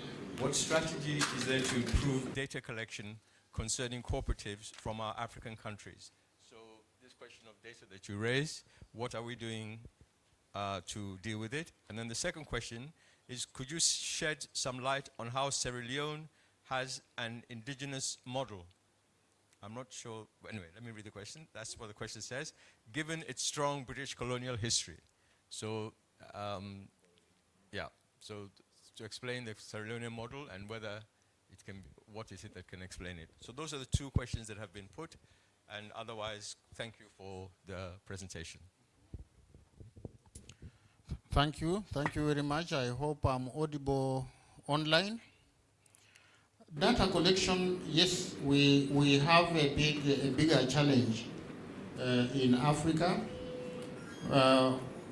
We have suggested that one way of addressing this is through using technology to register the presence of cooperatives and therefore improve data. Even communication in Africa, traveling in Africa is very, very challenging. Many are the times that when you are to travel to African countries, you are flown to Europe, then you are brought back to Africa. So communication is a big challenge. That physical collection of data may take a long time for us to realize this. But the information technology is taking over. And there is a big challenge is that we have fewer cooperatives embracing information technology, even in their management. And if we can enhance the use of information technology in cooperatives by, for example, making themselves available on the web, World Wide Web, then one who is trying to understand what is happening in whichever country should be able to access this information through their websites, through their presence on the web. That to me would be the shortest way to address this problem of data. But many are the cooperatives that you'll not find anywhere. Even if you went, there are a few that are there, I must say, but not as comprehensive. So, information technology for me is the best strategy for us to improve on data, but that will only happen if cooperatives embrace the use of ICT in their activities and make themselves present. It's increasingly becoming cheaper today than it was a few years ago. It should be a matter of effort for us, for cooperatives to present themselves. Number two, on Sierra Leone, I am not very familiar with Sierra Leone as a case. I'm not sure. Of course, there was what I'm sure not going through the colonial period is Liberia, not Sierra Leone. Sierra Leone, there could have been a presence of the British, but I'm not sure whether they have an indigenous model of cooperative or the British one. So I'm not very familiar with the Sierra Leone. That's a question for me to deal with and have to find out an answer. Thank you. Thank you very much indeed. Appreciation to you, Professor, for your presentation and response to your questions. I would now like to turn to our second speaker, and I'm going to thank you. I'm going to break some protocol here because I'm going to. As you can see, our second speaker is supposed to be Professor Esther Gicheru. I think I can comfortably say that at this moment in time, Professor Gicheru is on a plane traveling to Accra from Nairobi. The reason is that Kenya Airways did not take her yesterday when she arrived. And as I said, I'm breaking protocol because one should not criticize too much. But I think that it is not that airlines should so overbook that they do not take people who they should take. So I leave it at that. If they want to sue me, they can. But let's do that. So in order to deal with that, we have had somebody who will step in, has agreed kindly to step in to cover so that we have a presentation in the slot. And I'm going to ask Dr. Matthias Kuhi to do a presentation on law. We have two presentations on the legal system. So we're going to have them all tomorrow, but we can have one today, and then we'll have the other one tomorrow. So please, Dr. Kuhi, would you like to make a presentation? Thank you.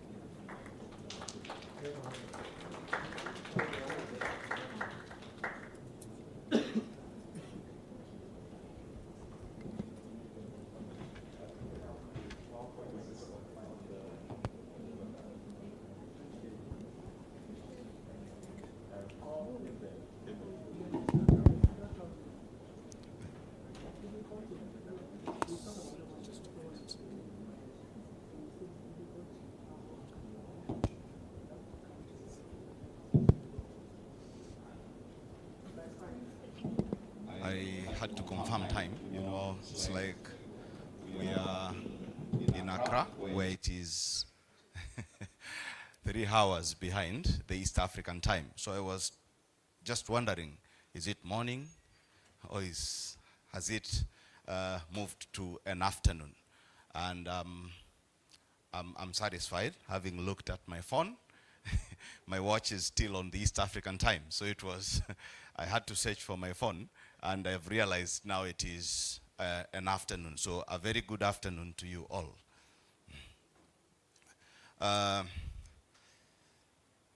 I know Professor Esther is going to present tomorrow, and she was the one who was expected to stand in this dais today at this hour.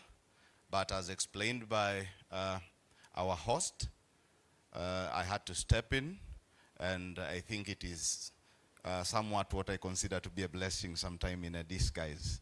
Yeah, you share a dais with the Right Honorable Dr. Mohammed, Madam Priscilla from the department, the cooperative department. I think Edwards also from the cooperative council. Yeah? Yes. Yes, Ghana Cooperative Council. And Professor Wanyama here, I have read most of his writings, but it is only that I'm meeting him for the first time today. We might have exchanged a few communication, but I'm glad to have been here sharing the dais with him and also sharing this forum with all of you as participants.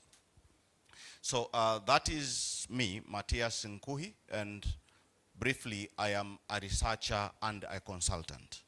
I work with the Moshi Cooperative University, that is in Kilimanjaro, within the vicinities of the United Republic of Tanzania.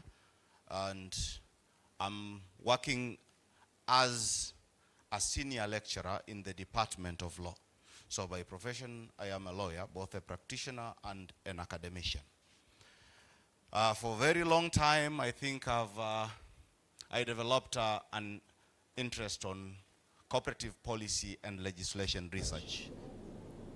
I started with the Tanzanian, later it grew, it expanded further to East Africa, and finally to regional and global perspectives. Today, I'm going to present, I think now you can proceed to display the presentation itself, because day one is we are discussing evolution. We are trying to understand the past that can inform our sustainable development through cooperatives. It is an international year of cooperatives, and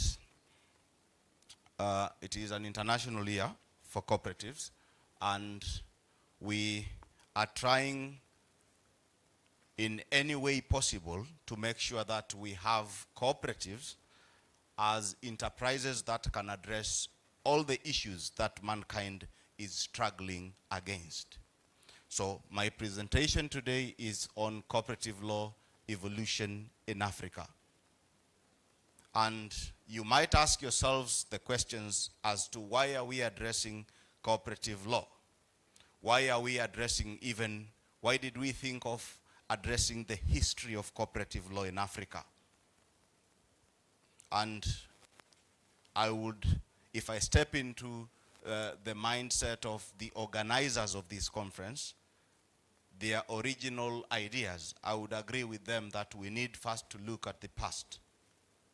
And then maybe there we will find what actually our problems come from, and then we are able to holistically address those problems through whatever kind of reforms that we will need to address.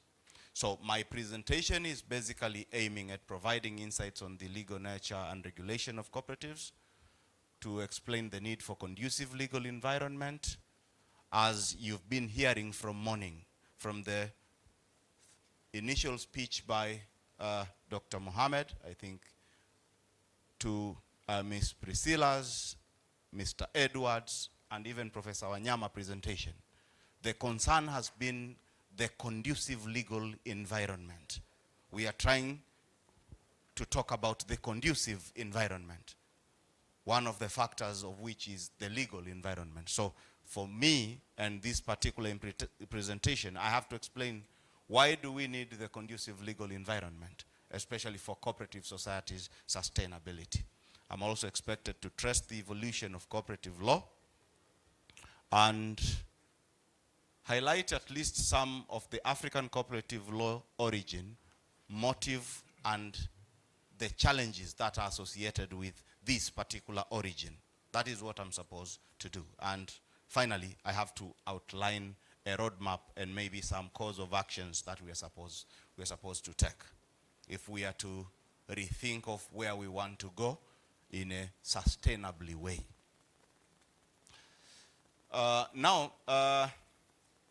This is what we refer to as cooperative law.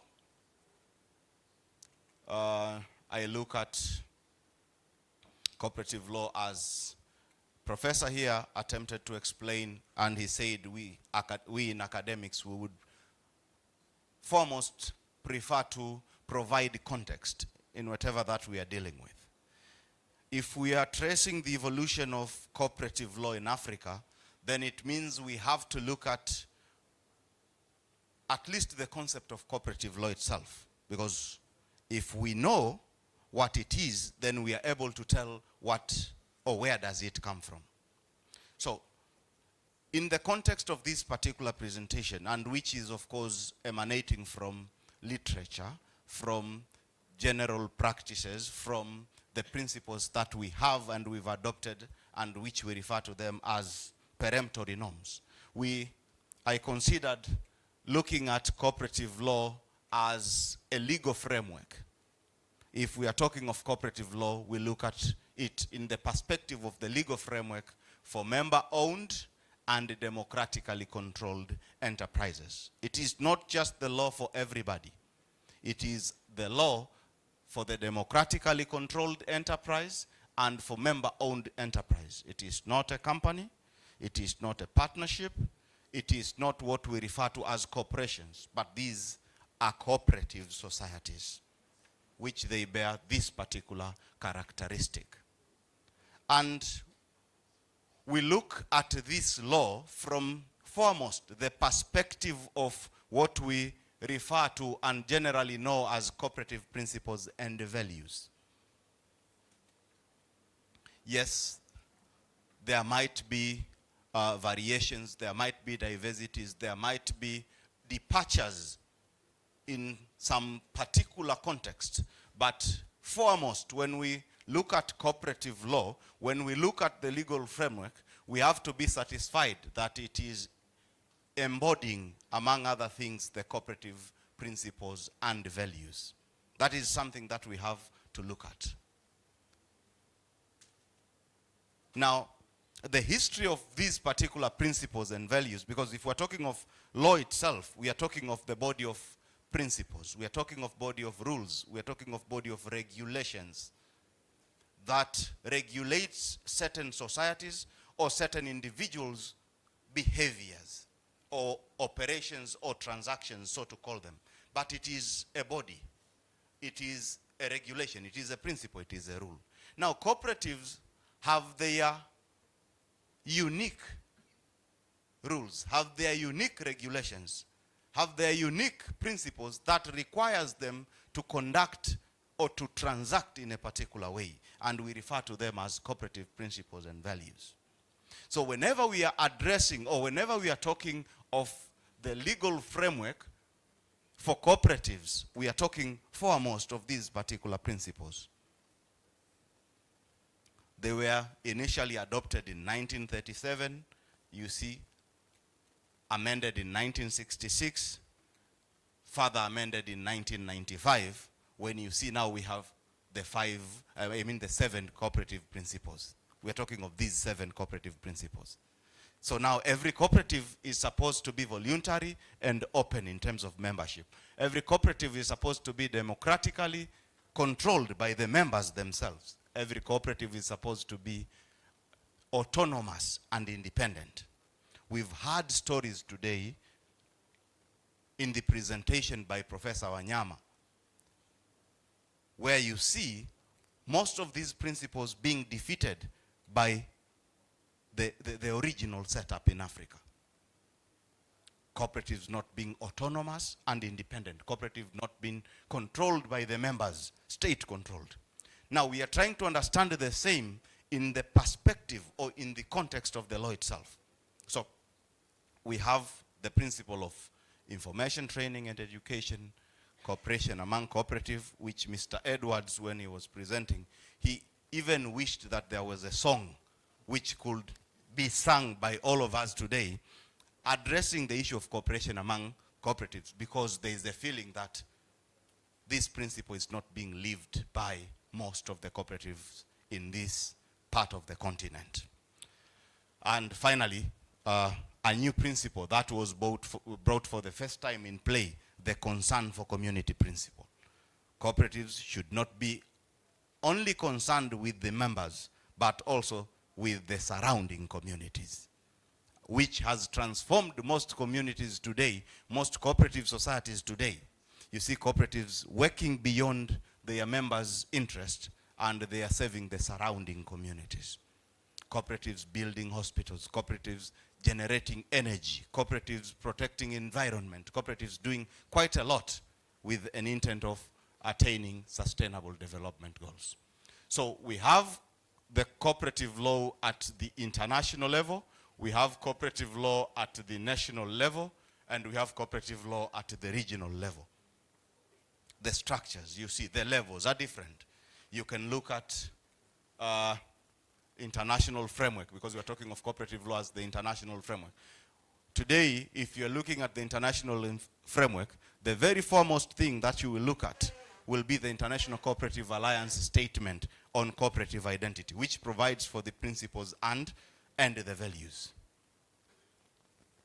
I posed a question there, are they peremptory norms? Because I heard somewhere else someone talking like these principles are lacking the legal basis, etc., etc. But later, under international law, we realized that there are certain, because of long-standing practice, certain laws become peremptory norms, become international customary law from which no departure can be. Because today, if you're talking of cooperative principles, they are the same in Ghana, they are the same in Kenya, they are the same in Tanzania, and they have been so for many years now. So international customary law adopts them and make them part of the international law. So we have international organization policies as part of the international framework governing cooperatives. The United Nations, for instance, has been issuing resolutions since 1990s, early 1990s, on cooperatives and sustainable development. There are about, from 1994 to date, there are about, I think, 20 resolutions or 23 resolutions on cooperative and sustainable, cooperative and socio-economic development, and recently cooperative and sustainable development. Today, you're looking at another part of cooperative cooperative policy at the international law, the United Nations Agenda 2030 on Sustainable Development. You see, in this particular document, we call it UNSDGs. Cooperatives are referred to twice as organizations that can contribute as part of civil society organizations, I mean private sector organizations, which can contribute to the realization of all the 17 sustainable development goals. No poverty, eradication of diseases, issues of gender, etc., etc. So we have at the international level this particular framework. We have the famous ILO recommendation on promotion of cooperatives of 2002. It is there, part of the international legal framework on cooperatives. So if you want to understand, if you want to understand cooperative law, your understanding starts at the international level. It narrows down to I think I have to be closer here. Is it stuck?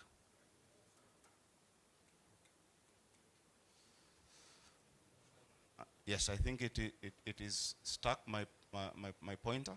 Would you please assist to the next slide, because I have to look at the regional framework. So from the international level, you go to the regional level, where you find there are certain developments. Today there was a question that was posed regarding regional development in Africa, the model law on cooperatives for Africa, which I was just given a copy by our Right Honorable Madam Director of the ICA African region, you see. So we have at the regional level certain developments which are also not supposed to be ignored in terms of this particular law. But these are for the sake of just understanding the scope of cooperative law, because today we are only concerned with the evolution, and especially in Africa, in connection with the African continent. So we have at the European Union level, we have cooperative law there. We have in the Americas, they have their legal framework on cooperative law, which is mostly applicable to Latin American nations. We have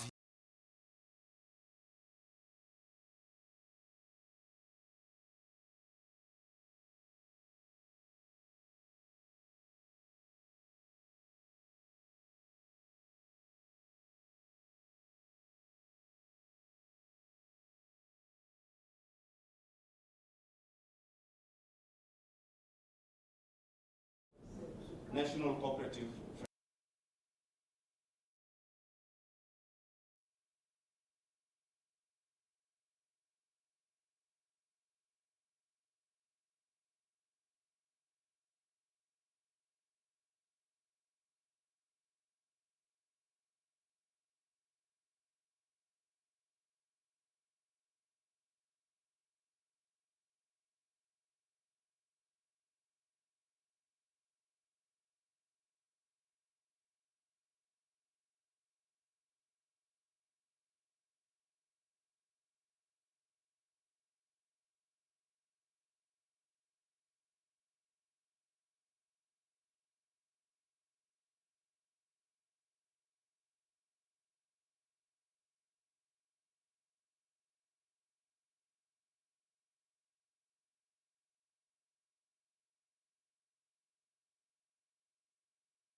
of which has caused certain trouble.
law, you were to start talking about what the members have agreed upon, because this is their society, and what do they want to see coming out of their society as constituting the major part of the law itself, rather than subjecting it to international agreement, regional agreement, or national agreement in form of policies and legislation. This is it. Why do we have cooperative laws? You see, they are there for the sake of recognition of these enterprises. Historically, they are there. Formation and registration of cooperatives to facilitate, to provide conducive operational environment, to provide for relations with other laws, also to guide promotion of these particular enterprises. So we have so many reasons, but these are some that I decided to look at. So in terms of recognition, they recognize cooperatives as unique socioeconomic enterprises for livelihood, unlike other enterprises. In terms of formation and registration, these particular laws are expected, what we call them cooperative laws, are expected to provide for procedural and substantive prerequisites. What should we do as cooperators if we are to form a cooperative society? Conducive operational environment in terms of managing the cooperatives. How should they manage their funds? How should they manage their human and other resources? How should they invest? How should they make decisions? How should they resolve their conflicts within the cooperatives? There should be flexible provisions, and which will be subject to the bylaws of these cooperatives, not to the contrary, that the cooperative are supposed to be subjected to the legislation that we have today.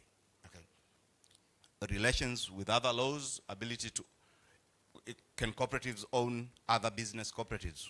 There is something that I'll talk about later regarding companization of cooperatives.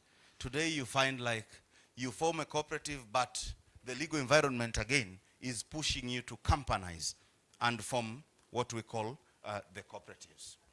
We have procedures for termination and promotion also of cooperative. Now, cooperatives, today we will discuss, tomorrow we will discuss, and the day after we will discuss. But just know that cooperatives, as tool for sustainable development, they are meant to supplement. Apart from providing for their members, they are also meant to contribute to realization of, to addressing concerns against mankind. Cooperatives are there to address poverty. Cooperatives are there to address hunger. Cooperatives are there to bring good health to the people, quality education. Because you see, even in cooperative principles, they talk about education, training, and information. And cooperatives are there to address all these kind of work. There was a question from here regarding cooperatives and work. And Professor here responded that there is actually a relationship between cooperatives and work, because we are talking of the decency of work. And cooperatives, if you look through literature, you will find that they are the enterprises that are hailed for providing decent work comparatively to other business models. Cooperatives are for decent work, which is goal number 8 of the United Nations Sustainable Development Goal. So cooperatives are there to solve, to address global goals as such. Now, that is cooperative law in a summary. It is there at the international, regional, national, and enterprise level. How did it evolve, especially in Africa? Because this is the concern. At the international level, it is a topic for another day. At the regional level, we are addressing Africa today. And at the national level, we are addressing Africa today. So, Africa's colonial legacies, today we've heard from Professor Wanyama. There are like 5 systems, but mine are confined into only 2, because these are the major legacies that were left, and they have brought major impacts, therefore, to the colonial, to the current African legal system on cooperatives. I'm addressing the Anglophone Africa, which is mostly the common law, and the Francophone Africa. So would you please display the PowerPoint for the Anglophone Africa? If you control and click the first one, you just go back to the previous slide and click the Anglophone Africa narratives. You control and then you click there, because if they're on the same folder, then it will open. It is hyperlinked. Or else you go back and click the PPT. I shared 3 of them. So there is one which is written Anglophone Africa narratives. And this is explained because most of the cooperative law that we know today, and which has significant colonial legacies, it has left quite a lot of them. It is the Anglophone cooperative legislation, which is originally a legislation that is referred to as the CBIPCL. It is the British India pattern of cooperative legislation, a work that was done in India and then spread to other African colonies. Any problem there?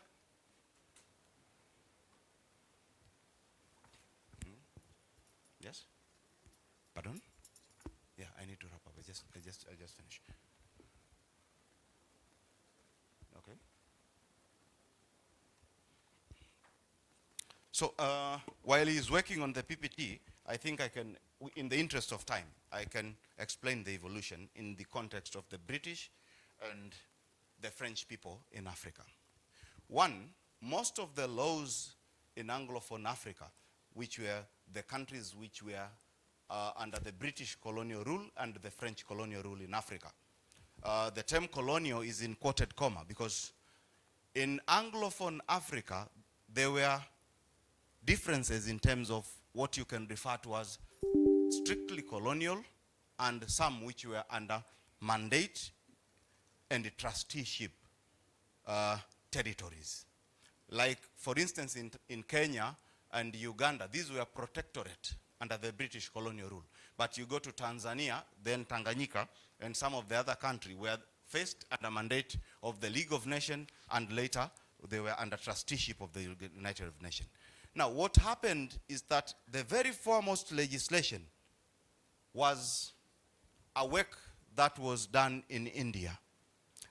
British ruled on Southern Asia for many years. For many years. And the very first implementation was to create a cooperative society legislation for the sake of helping agricultural societies in India to access credit, thereby facilitate the production of raw materials, as well as to keep pace with the running of the government, as rightly explained by Professor Wanyama. So you have thank you, you have the first legislation in 1919 in India. It started spreading slowly in the Indian states, and later in the south of Asia. It went to Burma, it went to Sri Lanka, then Ceylon, and then it went to some other countries within South Asia, and finally in Africa. In the history today, you heard about a cooperative legislation in the then Gold Coast, Ghana, in 1920s. And then it spread in some other parts of Africa, including East Africa. The very first legislation in Tanzania in 1930. In 1930, there were other legislation in other countries in Africa. Now, what was so common about these particular laws is that they created specific types of societies. One, they embodied certain provisions. Provisions which were very specific and standard for all the colonies of the British people in Africa. They were similar in Gold Coast, they were the same in Tanzania, at the same time in Kenya and Uganda and all other Anglophone African countries. They simply provided for procedure for formation of these particular societies. The types of societies which can be formed, of which you will find dominant were the agricultural and the marketing cooperatives. Why? Still the motive of raw material production. They also provided for procedures for the management of these particular cooperatives. On their original inception, these procedures, the provisions were not there. The management of cooperatives, they were not there. Cooperatives were not supposed to have anything because they were managed by the colonial rulers themselves. The governor had entrusted powers on the local leaders to take care of these particular cooperatives. That is why it is not strange. Most of the provisions relating, for instance, to dispute settlement in cooperatives came post 1970, 1980s.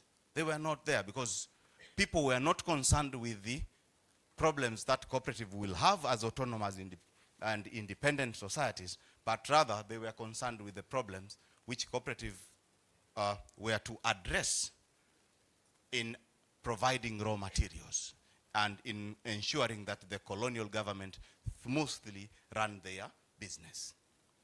So we have those particular provisions. Yes. Now, the same happened with the French people. As rightly explained by Professor Wanyama, for the French people, there was a decree of 1948. Assimilation was key.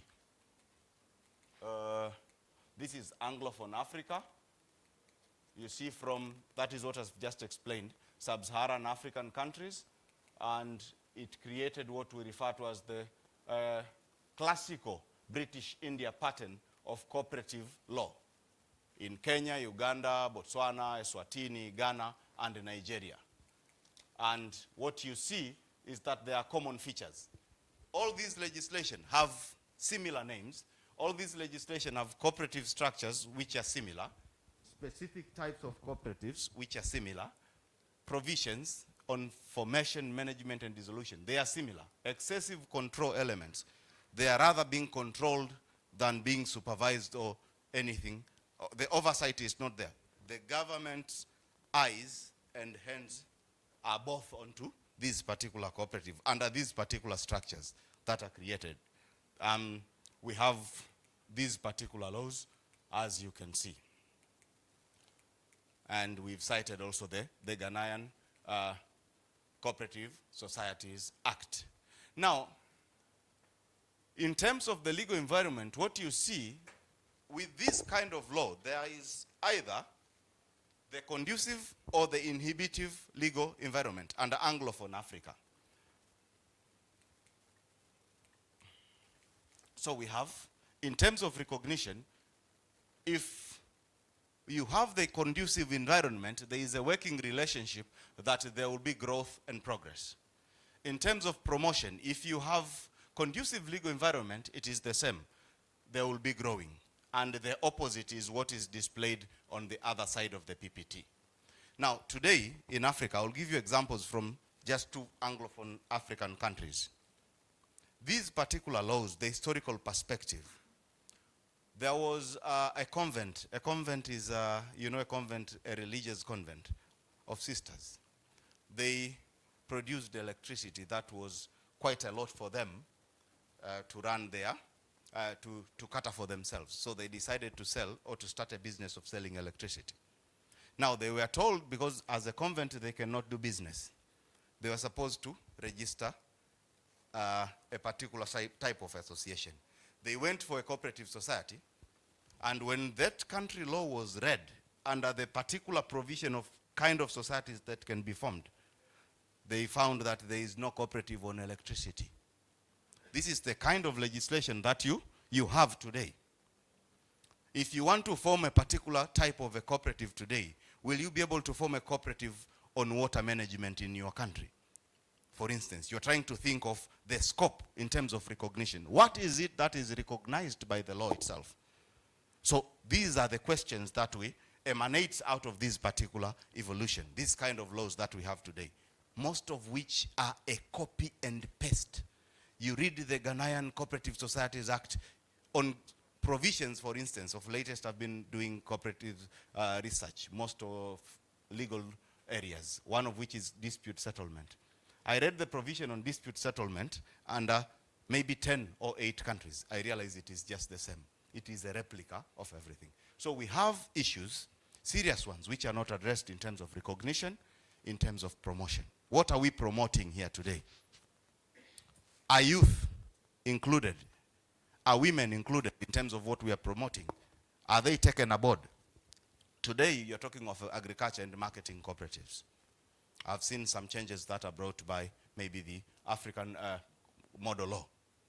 But youth are not interested with agriculture and marketing. You give them cows today, they will tell you, what are we doing with them? They would rather slaughter them and continue with their life than telling them to keep and continue to do dairy. It is not up to their interest. What about other types of cooperatives? Platform cooperativism. People want to do e-shopping, e-shops on cooperatives. They're interested with contemporary development cooperatives. But this is not happening under the current legal framework. Formation of cooperative, the procedures, the prerequisites, you see. These are supposed to be self-regulated enterprises. But what are the procedures that are there today? Management of cooperatives. It is only that this PPT is stuck, but there is an important PowerPoint presentation, slide that is next. Just 1 minute, then I close my presentation because time is of the essence.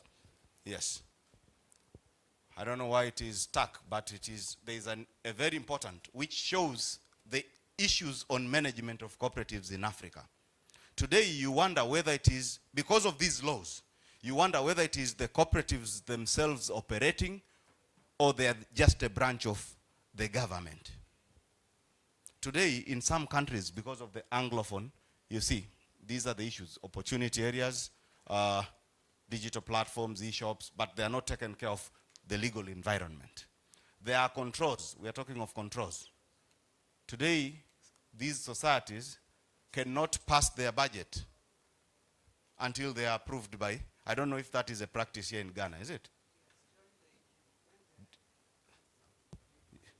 Yeah, it has to come to the office of to the cooperative department. Now you wonder, is it similar with other types of association? Are companies bringing their budgets to the director of business and registration licenses, whatsoever authorities? You are trying to see for yourself. But this is an outcome of the British India pattern of cooperative society legislation. Dispositions and approval. If it is our property, we acquired it ourselves. Can we sell it freely? Why should we have to obtain the registrar's consent if we want simply to dispose a car or a certain property? Is it that we want today? Because also the youth are looking at that. This kind of an enterprise will bring this kind of havocs. That is why maybe we will see some issues regarding conduct of meeting and quorum, that there must be a member from the regulatory department, etc., etc. These are all outcomes of the British India pattern of cooperative societies legislation. So there are issues there, and which calls for reforms. And there is so much that has to be discussed from the Francophone perspective. Unfortunately, because of time, I am not able to proceed to that side. But we can address if we have the Q&A session. There was a question, this is just to conclude, that was asked in connection with the model law on cooperatives for Africa. It is, yes, a recent development. I promised Professor Wanyama I will respond to it. So allow me to respond to it before I go back to my seat. Just a minute. Okay.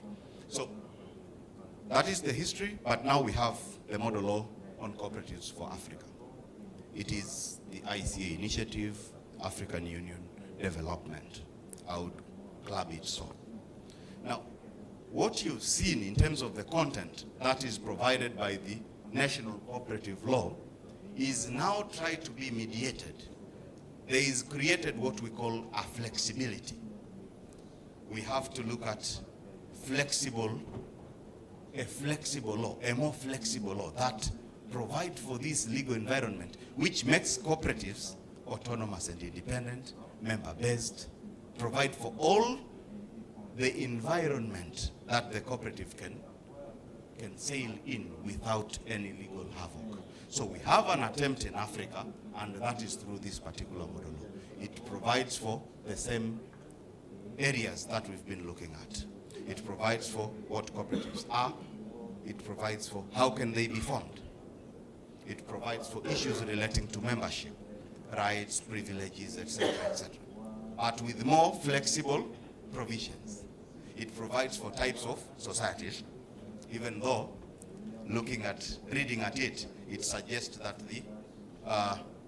the scope is closed to those societies only which are provided under Article 9 of this particular. It's something I think they are going to consider for reform. It provides for management of cooperatives. It provides for management of their funds. It provides for, like, these are model provision. If you want them in Niger, you can look at them and consider their adoption. It provides for dispute settlement procedures. Like, these are model provision you can use when you have a dispute between cooperatives in Niger. And similar other provisions as we've seen in the classical British India pattern of cooperative societies legislation. Next, when we meet, I hope we are going to have a different discussion regarding the Francophone Africa. Thank you very much. Muchas gracias.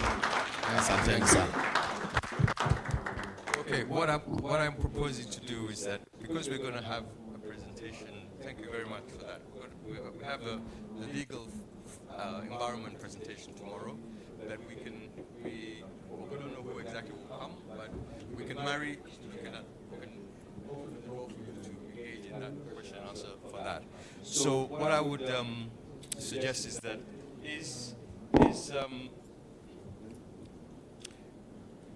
Dr. Mark Matabi, is he on? Okay.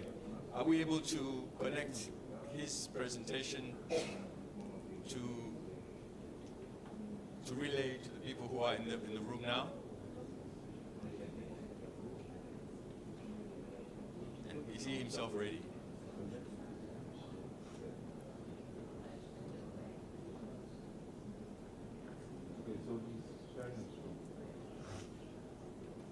Is that him? Yeah, that's him. Okay. So can I ask him to begin? Okay. Please go ahead then.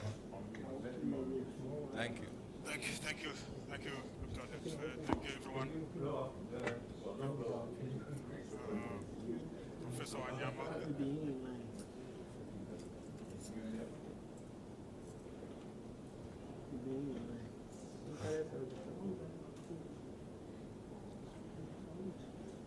Can I proceed? Thank you, Doctor. Thank you, everyone. Good afternoon, good evening, wherever you're watching from. My name is Dr. Jared Matabi, and I'm a Kenyan, but apparently, at the moment I'm based in Saudi Arabia. As a technical advisor on cooperatives. November, I'm sorry I was not able to avail myself physically because we have had a very crashy November for cooperatives. We had in Turkey, Istanbul last cooperative AI conference. There's an upcoming ICA Asia Pacific conference in Sri Lanka. Now with this one, unfortunately enough, at least we were able to postpone the upcoming 5th International Forum on Cooperative Law that was happening in Arusha. But all the same, I'm very glad to be given the opportunity to discuss with the participant on the history of Waka Cooperative, discuss the which are Waka from cooperatives. On the cooperative growth and distribution of worker cooperatives, opportunities of worker cooperatives in Africa, and the contribution of the worker cooperatives to African cooperative sector and development. You may be able to see the movement spans over centuries. When that's to speak application, you can be able to relate to that. And largely, as he mentioned, largely shaped by the colonial post-colonial forms. The initial focus, as also he had been able to mention, was around producer, agriculture, and marketing cooperatives. Then we have been largely dominated by service and credit cooperatives, where in this particular context, cooperatives were less visible. So, what are basically worker cooperatives? They are business-owned and democratically managed by the employees. They foster ownership, the risk and reward, and workplace democracy. Largely, they fill gaps that are left behind by user and other related corporate African. As they span across various subsectors, including those in producer house and even credit cooperatives. What cooperatives matter in Africa, they really address the unemployment issues that we are facing, and have come about around the statistics on in Africa, worker cooperatives that are emerging, that are really addressing such like issues around unemployment and underemployment, the informal sector precarity, and exclusion from the formal markets. Worker cooperatives matter in Africa because they build on indigenous models of collective actions. We have seen the Susus in Ghana and of the Harambee Initiative in mutual aid. Modern worker cooperatives today, private agency during crisis and social trust. The recent case have been observed during the COVID-19 pandemic. What are some of the factors that have led to the formation of worker cooperatives, or leading to the formation of worker cooperatives in Africa? Of course, the indigenous productive action. Most of us, we are able to grow environments where people used to come together to farm one another, build houses for others, and so on and so forth. Number two factor was the colonial regulations and hybrid institutions. The laws for and even hybrid institutions were really some of the key factors that made the emerging cooperatives. Expansion and action, the state-led industrialization, where cooperatives were considered. I know this could have made he's the man behind some of the neoliberal reforms and crisis responses, the structural adjustment programs in 1980s and the early 1990s for economic liberalization and privatization, leading to the company buyout, for instance, and even union mobilization. So these are some of the what relate cooperatives. The key is that cooperatives have emerged in context, and we are seeing that in our countries. Africa cooperative landscape today, they cut across various sectors. They are in manufacturing, they are in housing, they are in textile industry, they are in service industry, and now of late into the digital platforms.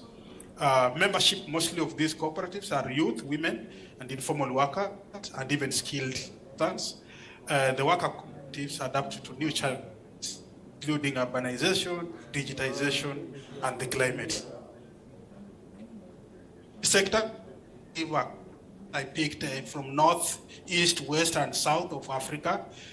In West Africa, of Ghana, the carpentry cooperative, which is aiding joint for around 20 gains.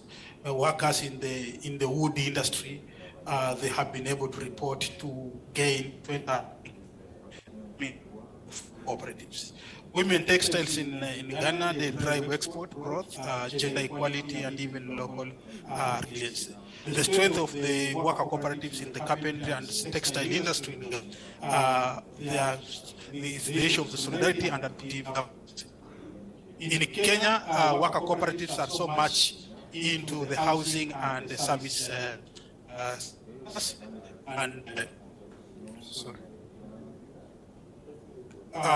in housing, they have been able to pull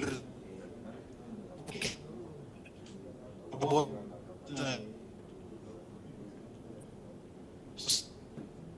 they come to that also they build that sector.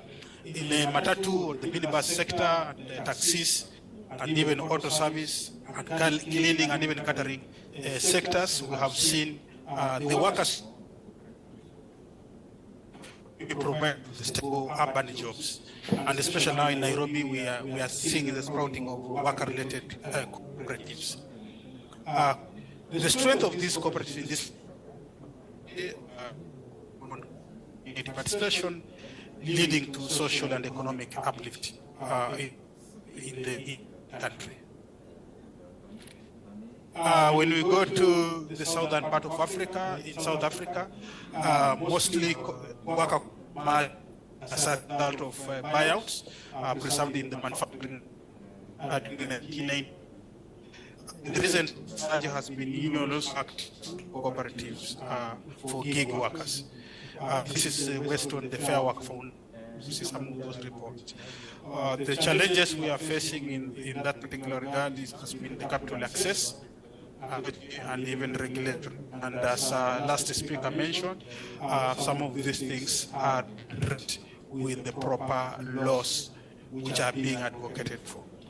In northern part of Africa, we have seen worker cooperatives emerging, especially around agro-processing and craft industries, where cooperatives supporting rural women and youth cooperatives, and they are enhancing incomes, curbing migration, serving heritage of these countries. They are really linked to so strong to unions and even also donor support. So basically, this is how our corporate work matches different countries based on those sectors. What are opportunities of growth and development of work in African context? Will be moving very fast, and worker cooperatives are likely to emerge because most of our youth are in the digital how to benefit work. One of the opportunities that we have and the set of platforms, and this also some of the stakeholders to the adequate portal help promote and advocate formation of cooperatives in the digital sector. Another opportunity is the cooperative, the issue of the renewable energy, sustainability, and even the job activities. Looking space will really the fertile ground for us to promote and develop worker platform. And of course, Professor had the emergence of the African Cooperative Law, the 2024,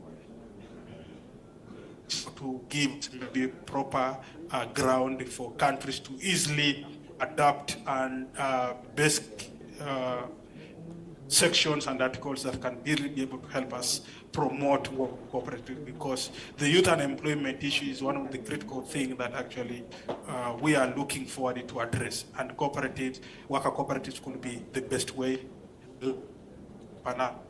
Law, which is a model that can be easily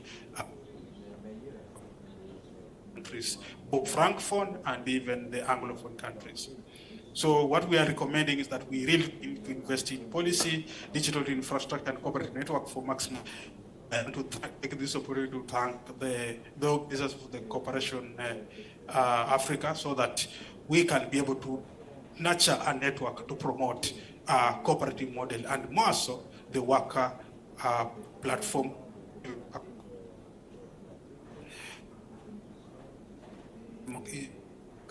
Alternative, they need to be anchored for democracy, resilience, and even inclusion. And as you all experience in our space, the sound of youth agitations in various aspects is really rising up. If we can be able to tap this energy of the youth coming up and being vocal, it will be very, very important that they need to offer this alternative for them, so that they can be able means for job creation, social transformation. So work need to be promoted across the board, and therefore there's need to strengthen the ecosystem benefits across the region. With those, I want and invite if there is any question.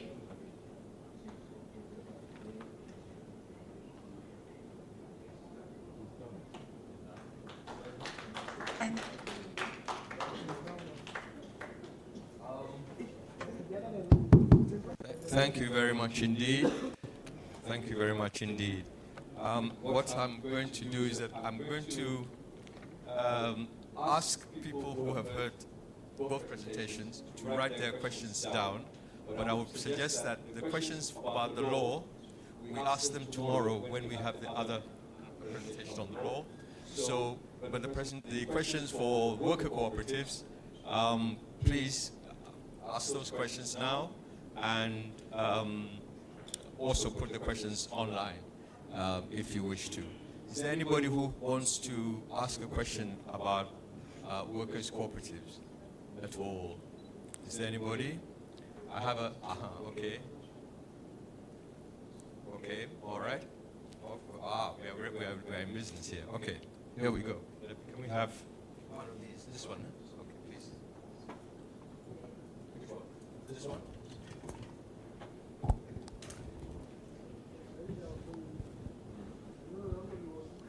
Thank you.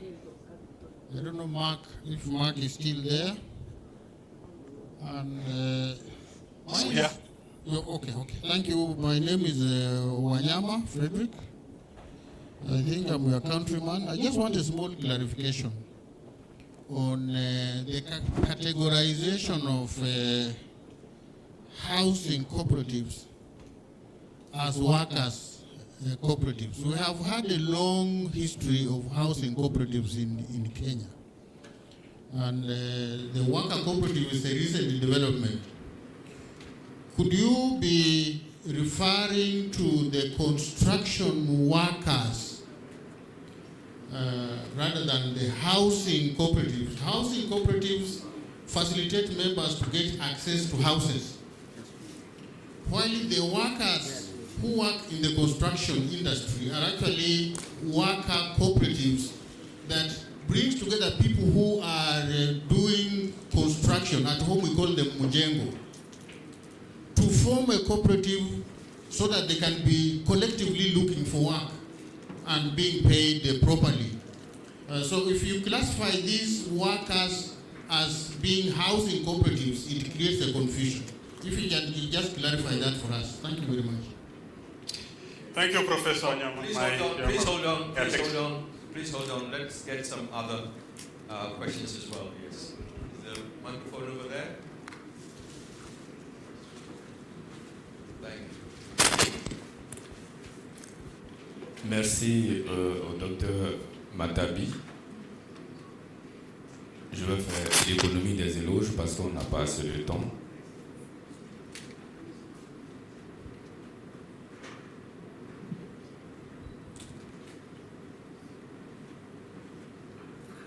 On peut? Ok. Dans sa présentation, il y a quelque chose que j'ai vu, que je ne crois pas avoir compris. C'est une coopérative de domestic workers. Est-ce que le travailleur domestique qui a un contrat de travail avec son employeur, si pour ne pas dire qu'il est un travailleur à part entière, dans quelle mesure on peut le considérer, enfin, on peut considérer qu'il peut se permettre d'avoir comment on appelle ça, une coopérative? Est-ce que c'est possible?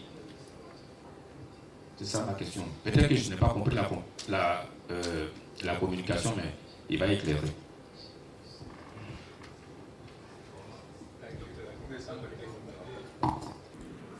I need to speak French. Maybe the interpreter can help to get deeper. On voudrait savoir si les coopératives ont permis d'organiser les travailleurs. parce qu'il a appelé ça Workers Cooperatives. Ça veut dire que c'est des coopératives de travailleurs. Et quand nous, on parle de coopératives de travailleurs, il y a en dessous la question de l'organisation, de la syndicalisation pour avoir accès donc à tous les droits, y compris les droits liés donc au travail décent. Et vous avez pu constater qu'il y a beaucoup de trade unionistes dans la salle parce qu'on est venu pour apprendre et voir comment nos principes syndicaux, qui sont les mêmes que les principes des coopératives, peuvent nous permettre aujourd'hui de changer l'environnement, la perception et de mobiliser les travailleurs qui sont aujourd'hui dans l'économie informelle pour qu'ils puissent s'organiser à travers des coopératives, des institutions d'économie sociale et solidaire pour mieux se formaliser, parce que c'est ça l'objectif. Et quand on se formalise, on a accès à des droits.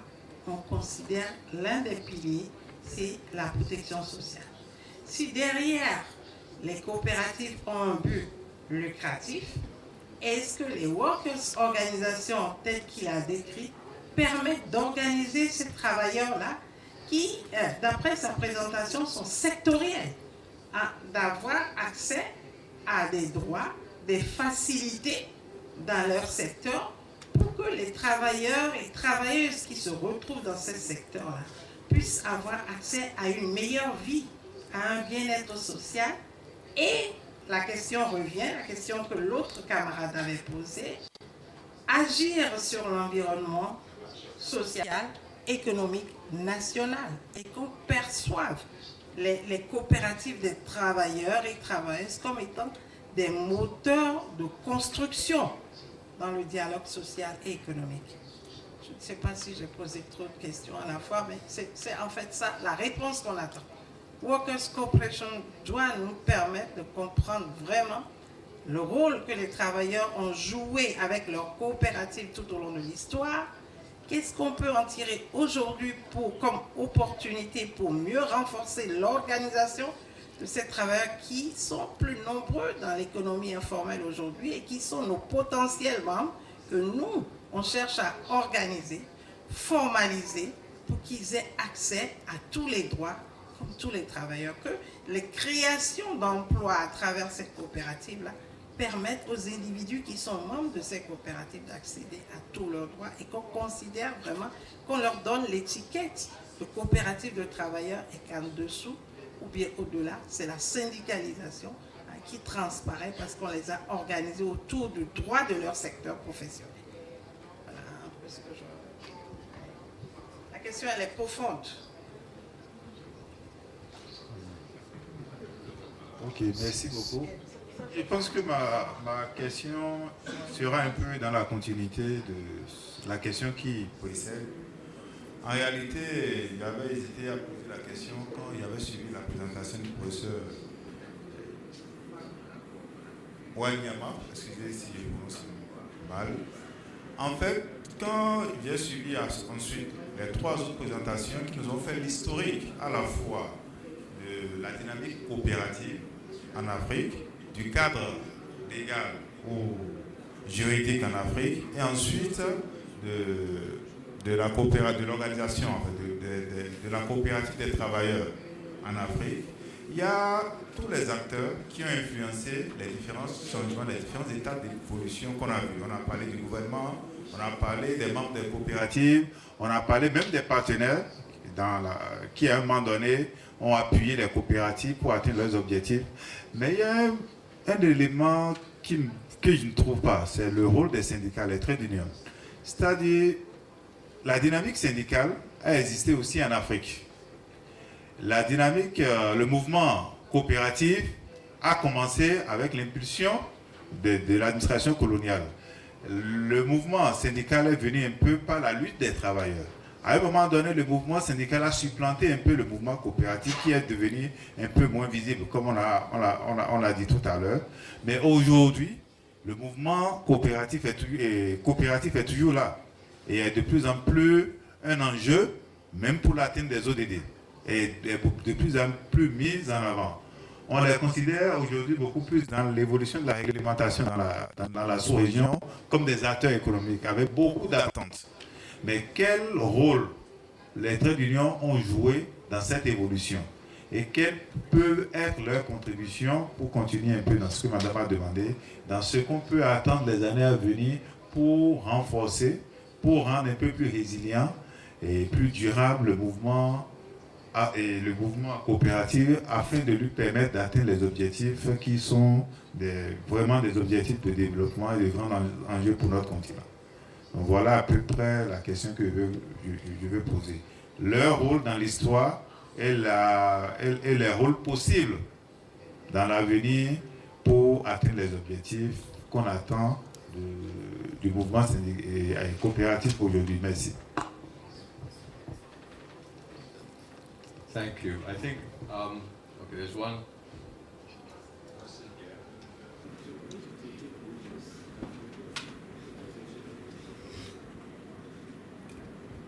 Thank you very much for the opportunity. My name is Elizabeth from Department of Cooperatives. Yeah, in Doc's submission, he made mention, he said, and even in the previous submission, I heard cooperative has been recognized internationally. And the first recognition was in 2012. And the second one was in 2025, which is this year. If I may ask, what brought about that long decades of recognition after the 2012? Why that long delay before 2025 of that recognition? And if I may also ask, is there any benefit associated with the recognition that the international body is giving us? And how do we also attain ours? Thank you very much. Thank you. So we have Dr. Matabi on the line. Please. Hello, Dr. Matabi, can you hear me?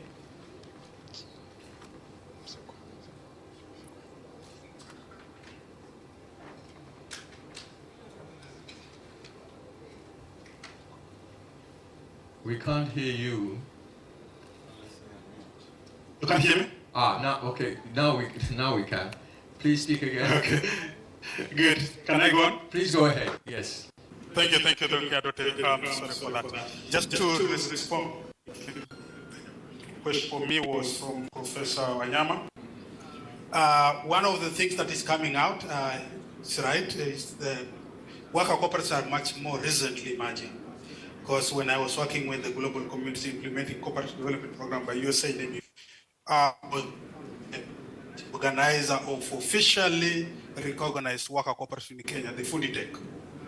And just to mention his point is that we are, one of the things I mentioned that the sectors that are becoming much more ripe for the offshoot of the worker cooperatives is the housing sector. Just as I mentioned in the agro-processing, as I mentioned in Ghana, the country, it's not that we are mentioning them to be like the carpentry cooperative, no. We are mentioning that these are the sectors that are ripe for the emergence of the cooperative. How sectors that we've seen in the offshoot of the worker cooperatives, even the automobile industry. As you saw my presentation, those pictures I provided, they are coming from the worker cooperatives in the automobile industry. We have worker cooperatives in the housing sector. We have worker cooperatives in like places like Ghana in the carpentry sector and the textile industry. In South Africa, they are coming out in even domestic work. So I did not mention that it was housing cooperatives and worker cooperatives. I mentioned that these are the subsectors where worker cooperatives are emerging. Maybe just to put the question of the last speaker, the definition of cooperative. I know it was not part of me, but I can be able to chip in. It's not necessary that cooperatives have been recognized in 2012 as the first International Year of Cooperative and 2025 as the second International Year of Cooperative. Basically, on a regular basis, the UN and the global agencies, they normally declare of a particular, to celebrate and ensure there is a much more visibility and promotion of a particular issue. And it happened that for the FAR cooperatives had been internationally, a year was set aside to promote cooperative in 2012 and 2025. Just like now, next year we will have International Year of it does not mean that we are recognizing women farmers for the first time. It is just a year set for recognition and putting much more emphasis, trying to draw lessons and cases and promotion of that particular subject matter. Thank you.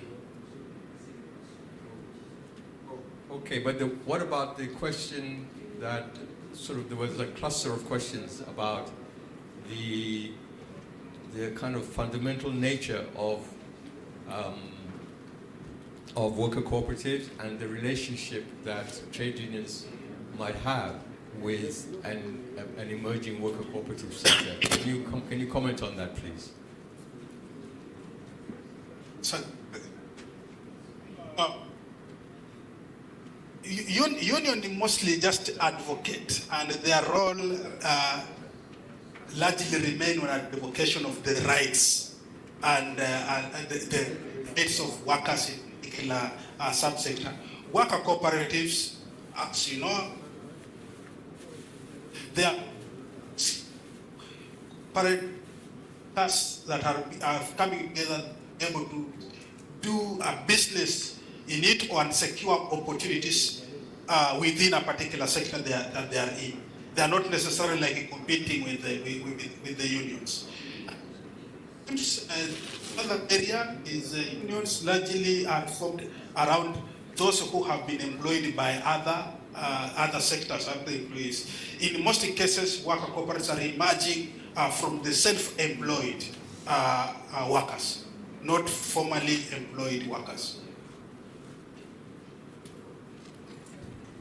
Okay, can I perhaps just abuse my position a little bit and ask this question in a slightly different way? Could I ask you to just give your own view of how you think, going forward, organized trade unions can interact with worker cooperatives in a manner that perhaps strengthens both of them? Let me pose the question that way. Your own reflection on that question.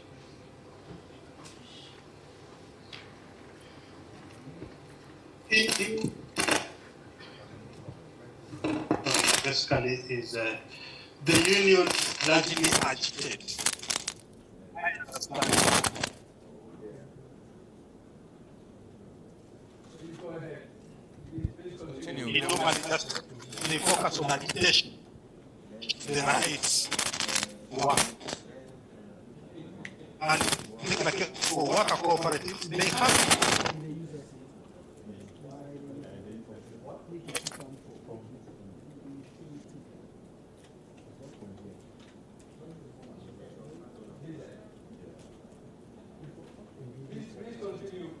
Please continue.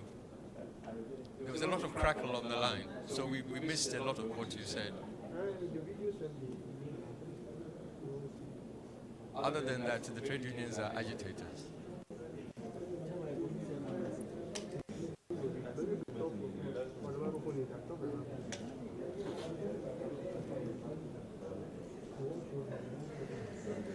Dr. Matabi,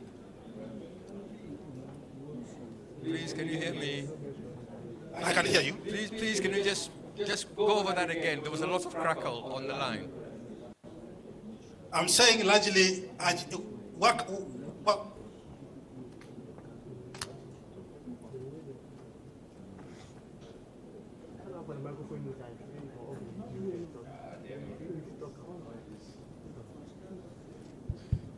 We are not hearing you at all. Dr. Jared, please, you can put off your video.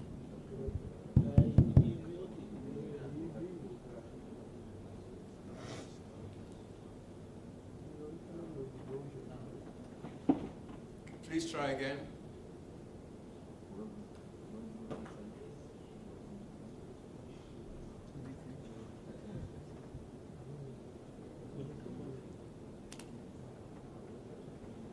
Yeah. Is this Michael? He's unmuted now. Okay.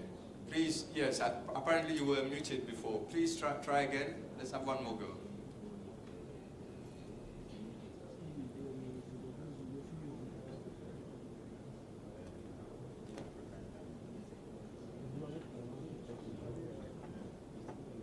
Is this still me?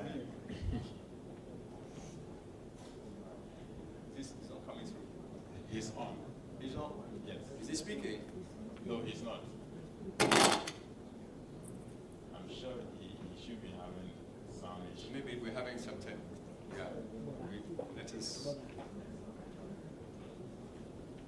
This is clearly a question. Yes. So I think he said he has some tech issue. Okay. All right. Yes. So maybe for the way forward of this conference, we can take one of key issues that we need to better understand what is coming with trade union, workers cooperative, and go deep to make some researches and see how so far trade union make cooperative and how this is working. The house where we are here, the teachers' house, is a cooperative, I think, it's coming from the teachers. So we are producing, making profits, and then people are working in this area. So that is one of the significant practical examples that the trade union can make cooperative, and they can work around to mobilize, to gathering their members, and to survive. Because if you don't have a financial autonomous, you cannot work face-to-face to the government and raise your issues concerning your sector, concerning your work, and also improve environment. So I think that is an appeal to the group of Cooperative Africa also to look at this angle and how cooperative also can serve, because trade union movement think now that they can make services to their members. And when they make services to their members, they are organized health mutual insurance on the health area. They try to organize cooperative in the sector where they are with the informal sector people who register as their members. And you have a lot of questions concerning now youth employment that trade unions are focused, and they want to learn how they can use cooperative. They want to learn how they can teach their members to focus to cooperative to change the environment of workers today. That is something that they want to learn. They want cooperative researchers, cooperative competencies to come and work with them, to help them to have a knowledge that they can use today as a new tool to grow and also to give people access to their rights. So it's something that I want you to focus on. I think that's a very useful point, and I think that it's worth discussion. I think that there are a lot of questions in what you just said that can be posed, but this is not the time. This right now, this moment is not the time for us, I think, to do that. I would suggest that we'll have opportunity tomorrow, and we'll also have opportunity on Wednesday when we have some presentations about worker cooperatives to look a bit more deeply into this issue, to the nature of the relationship between trade unions and worker cooperatives. I think it's a very important issue that has been raised. Yeah. So let us keep it on the table, and let's keep looking at it over the next 2 days. We will have opportunity to do that. Yeah. Okay. What I wanted to say now is that this sort of brings this bit of today's sessions to a close. Please, the slips about the trip to the cooperatives, if you please pass them, please let Ebenezer have them, so that we can make note of the number of people that want to go tomorrow. We'll go after tomorrow's session. We're going to go to visit some cooperatives. The Ghana Cooperative Council has kindly organized those, so that's one thing. I was a bit remiss of me. I did not mention, but I think I should mention that we have interpretation, not because we have interpretation, but we have interpretation into, we're using 3 languages today. We're using English, French, and Swahili. Yes. Yes. And I would like to mention the interpreters who are working in that regard, going from one or other of these languages to the other. Yes. Thank you very much for that, and we'll be continuing that for the rest of the sessions tomorrow and on Wednesday. So now I would like, yes. So now I would like to invite you to, somebody will show you, you go through this door here, where we are going to have some lunch, some snacks, and to keep our audience all together. And I look forward, well, somebody else will be chairing tomorrow, but we look forward to seeing you tomorrow morning and to continue these discussions and deliberations. Thank you very much for our presenters today. Thank you much for you for coming. Thank you. Group photograph. Oh, sorry. We're going to have a group photograph first. A group photograph first. Everybody come onto the stage, yes. But first of all, the speakers, anybody who spoke today, come onto the stage, and then we'll have the participants also join them.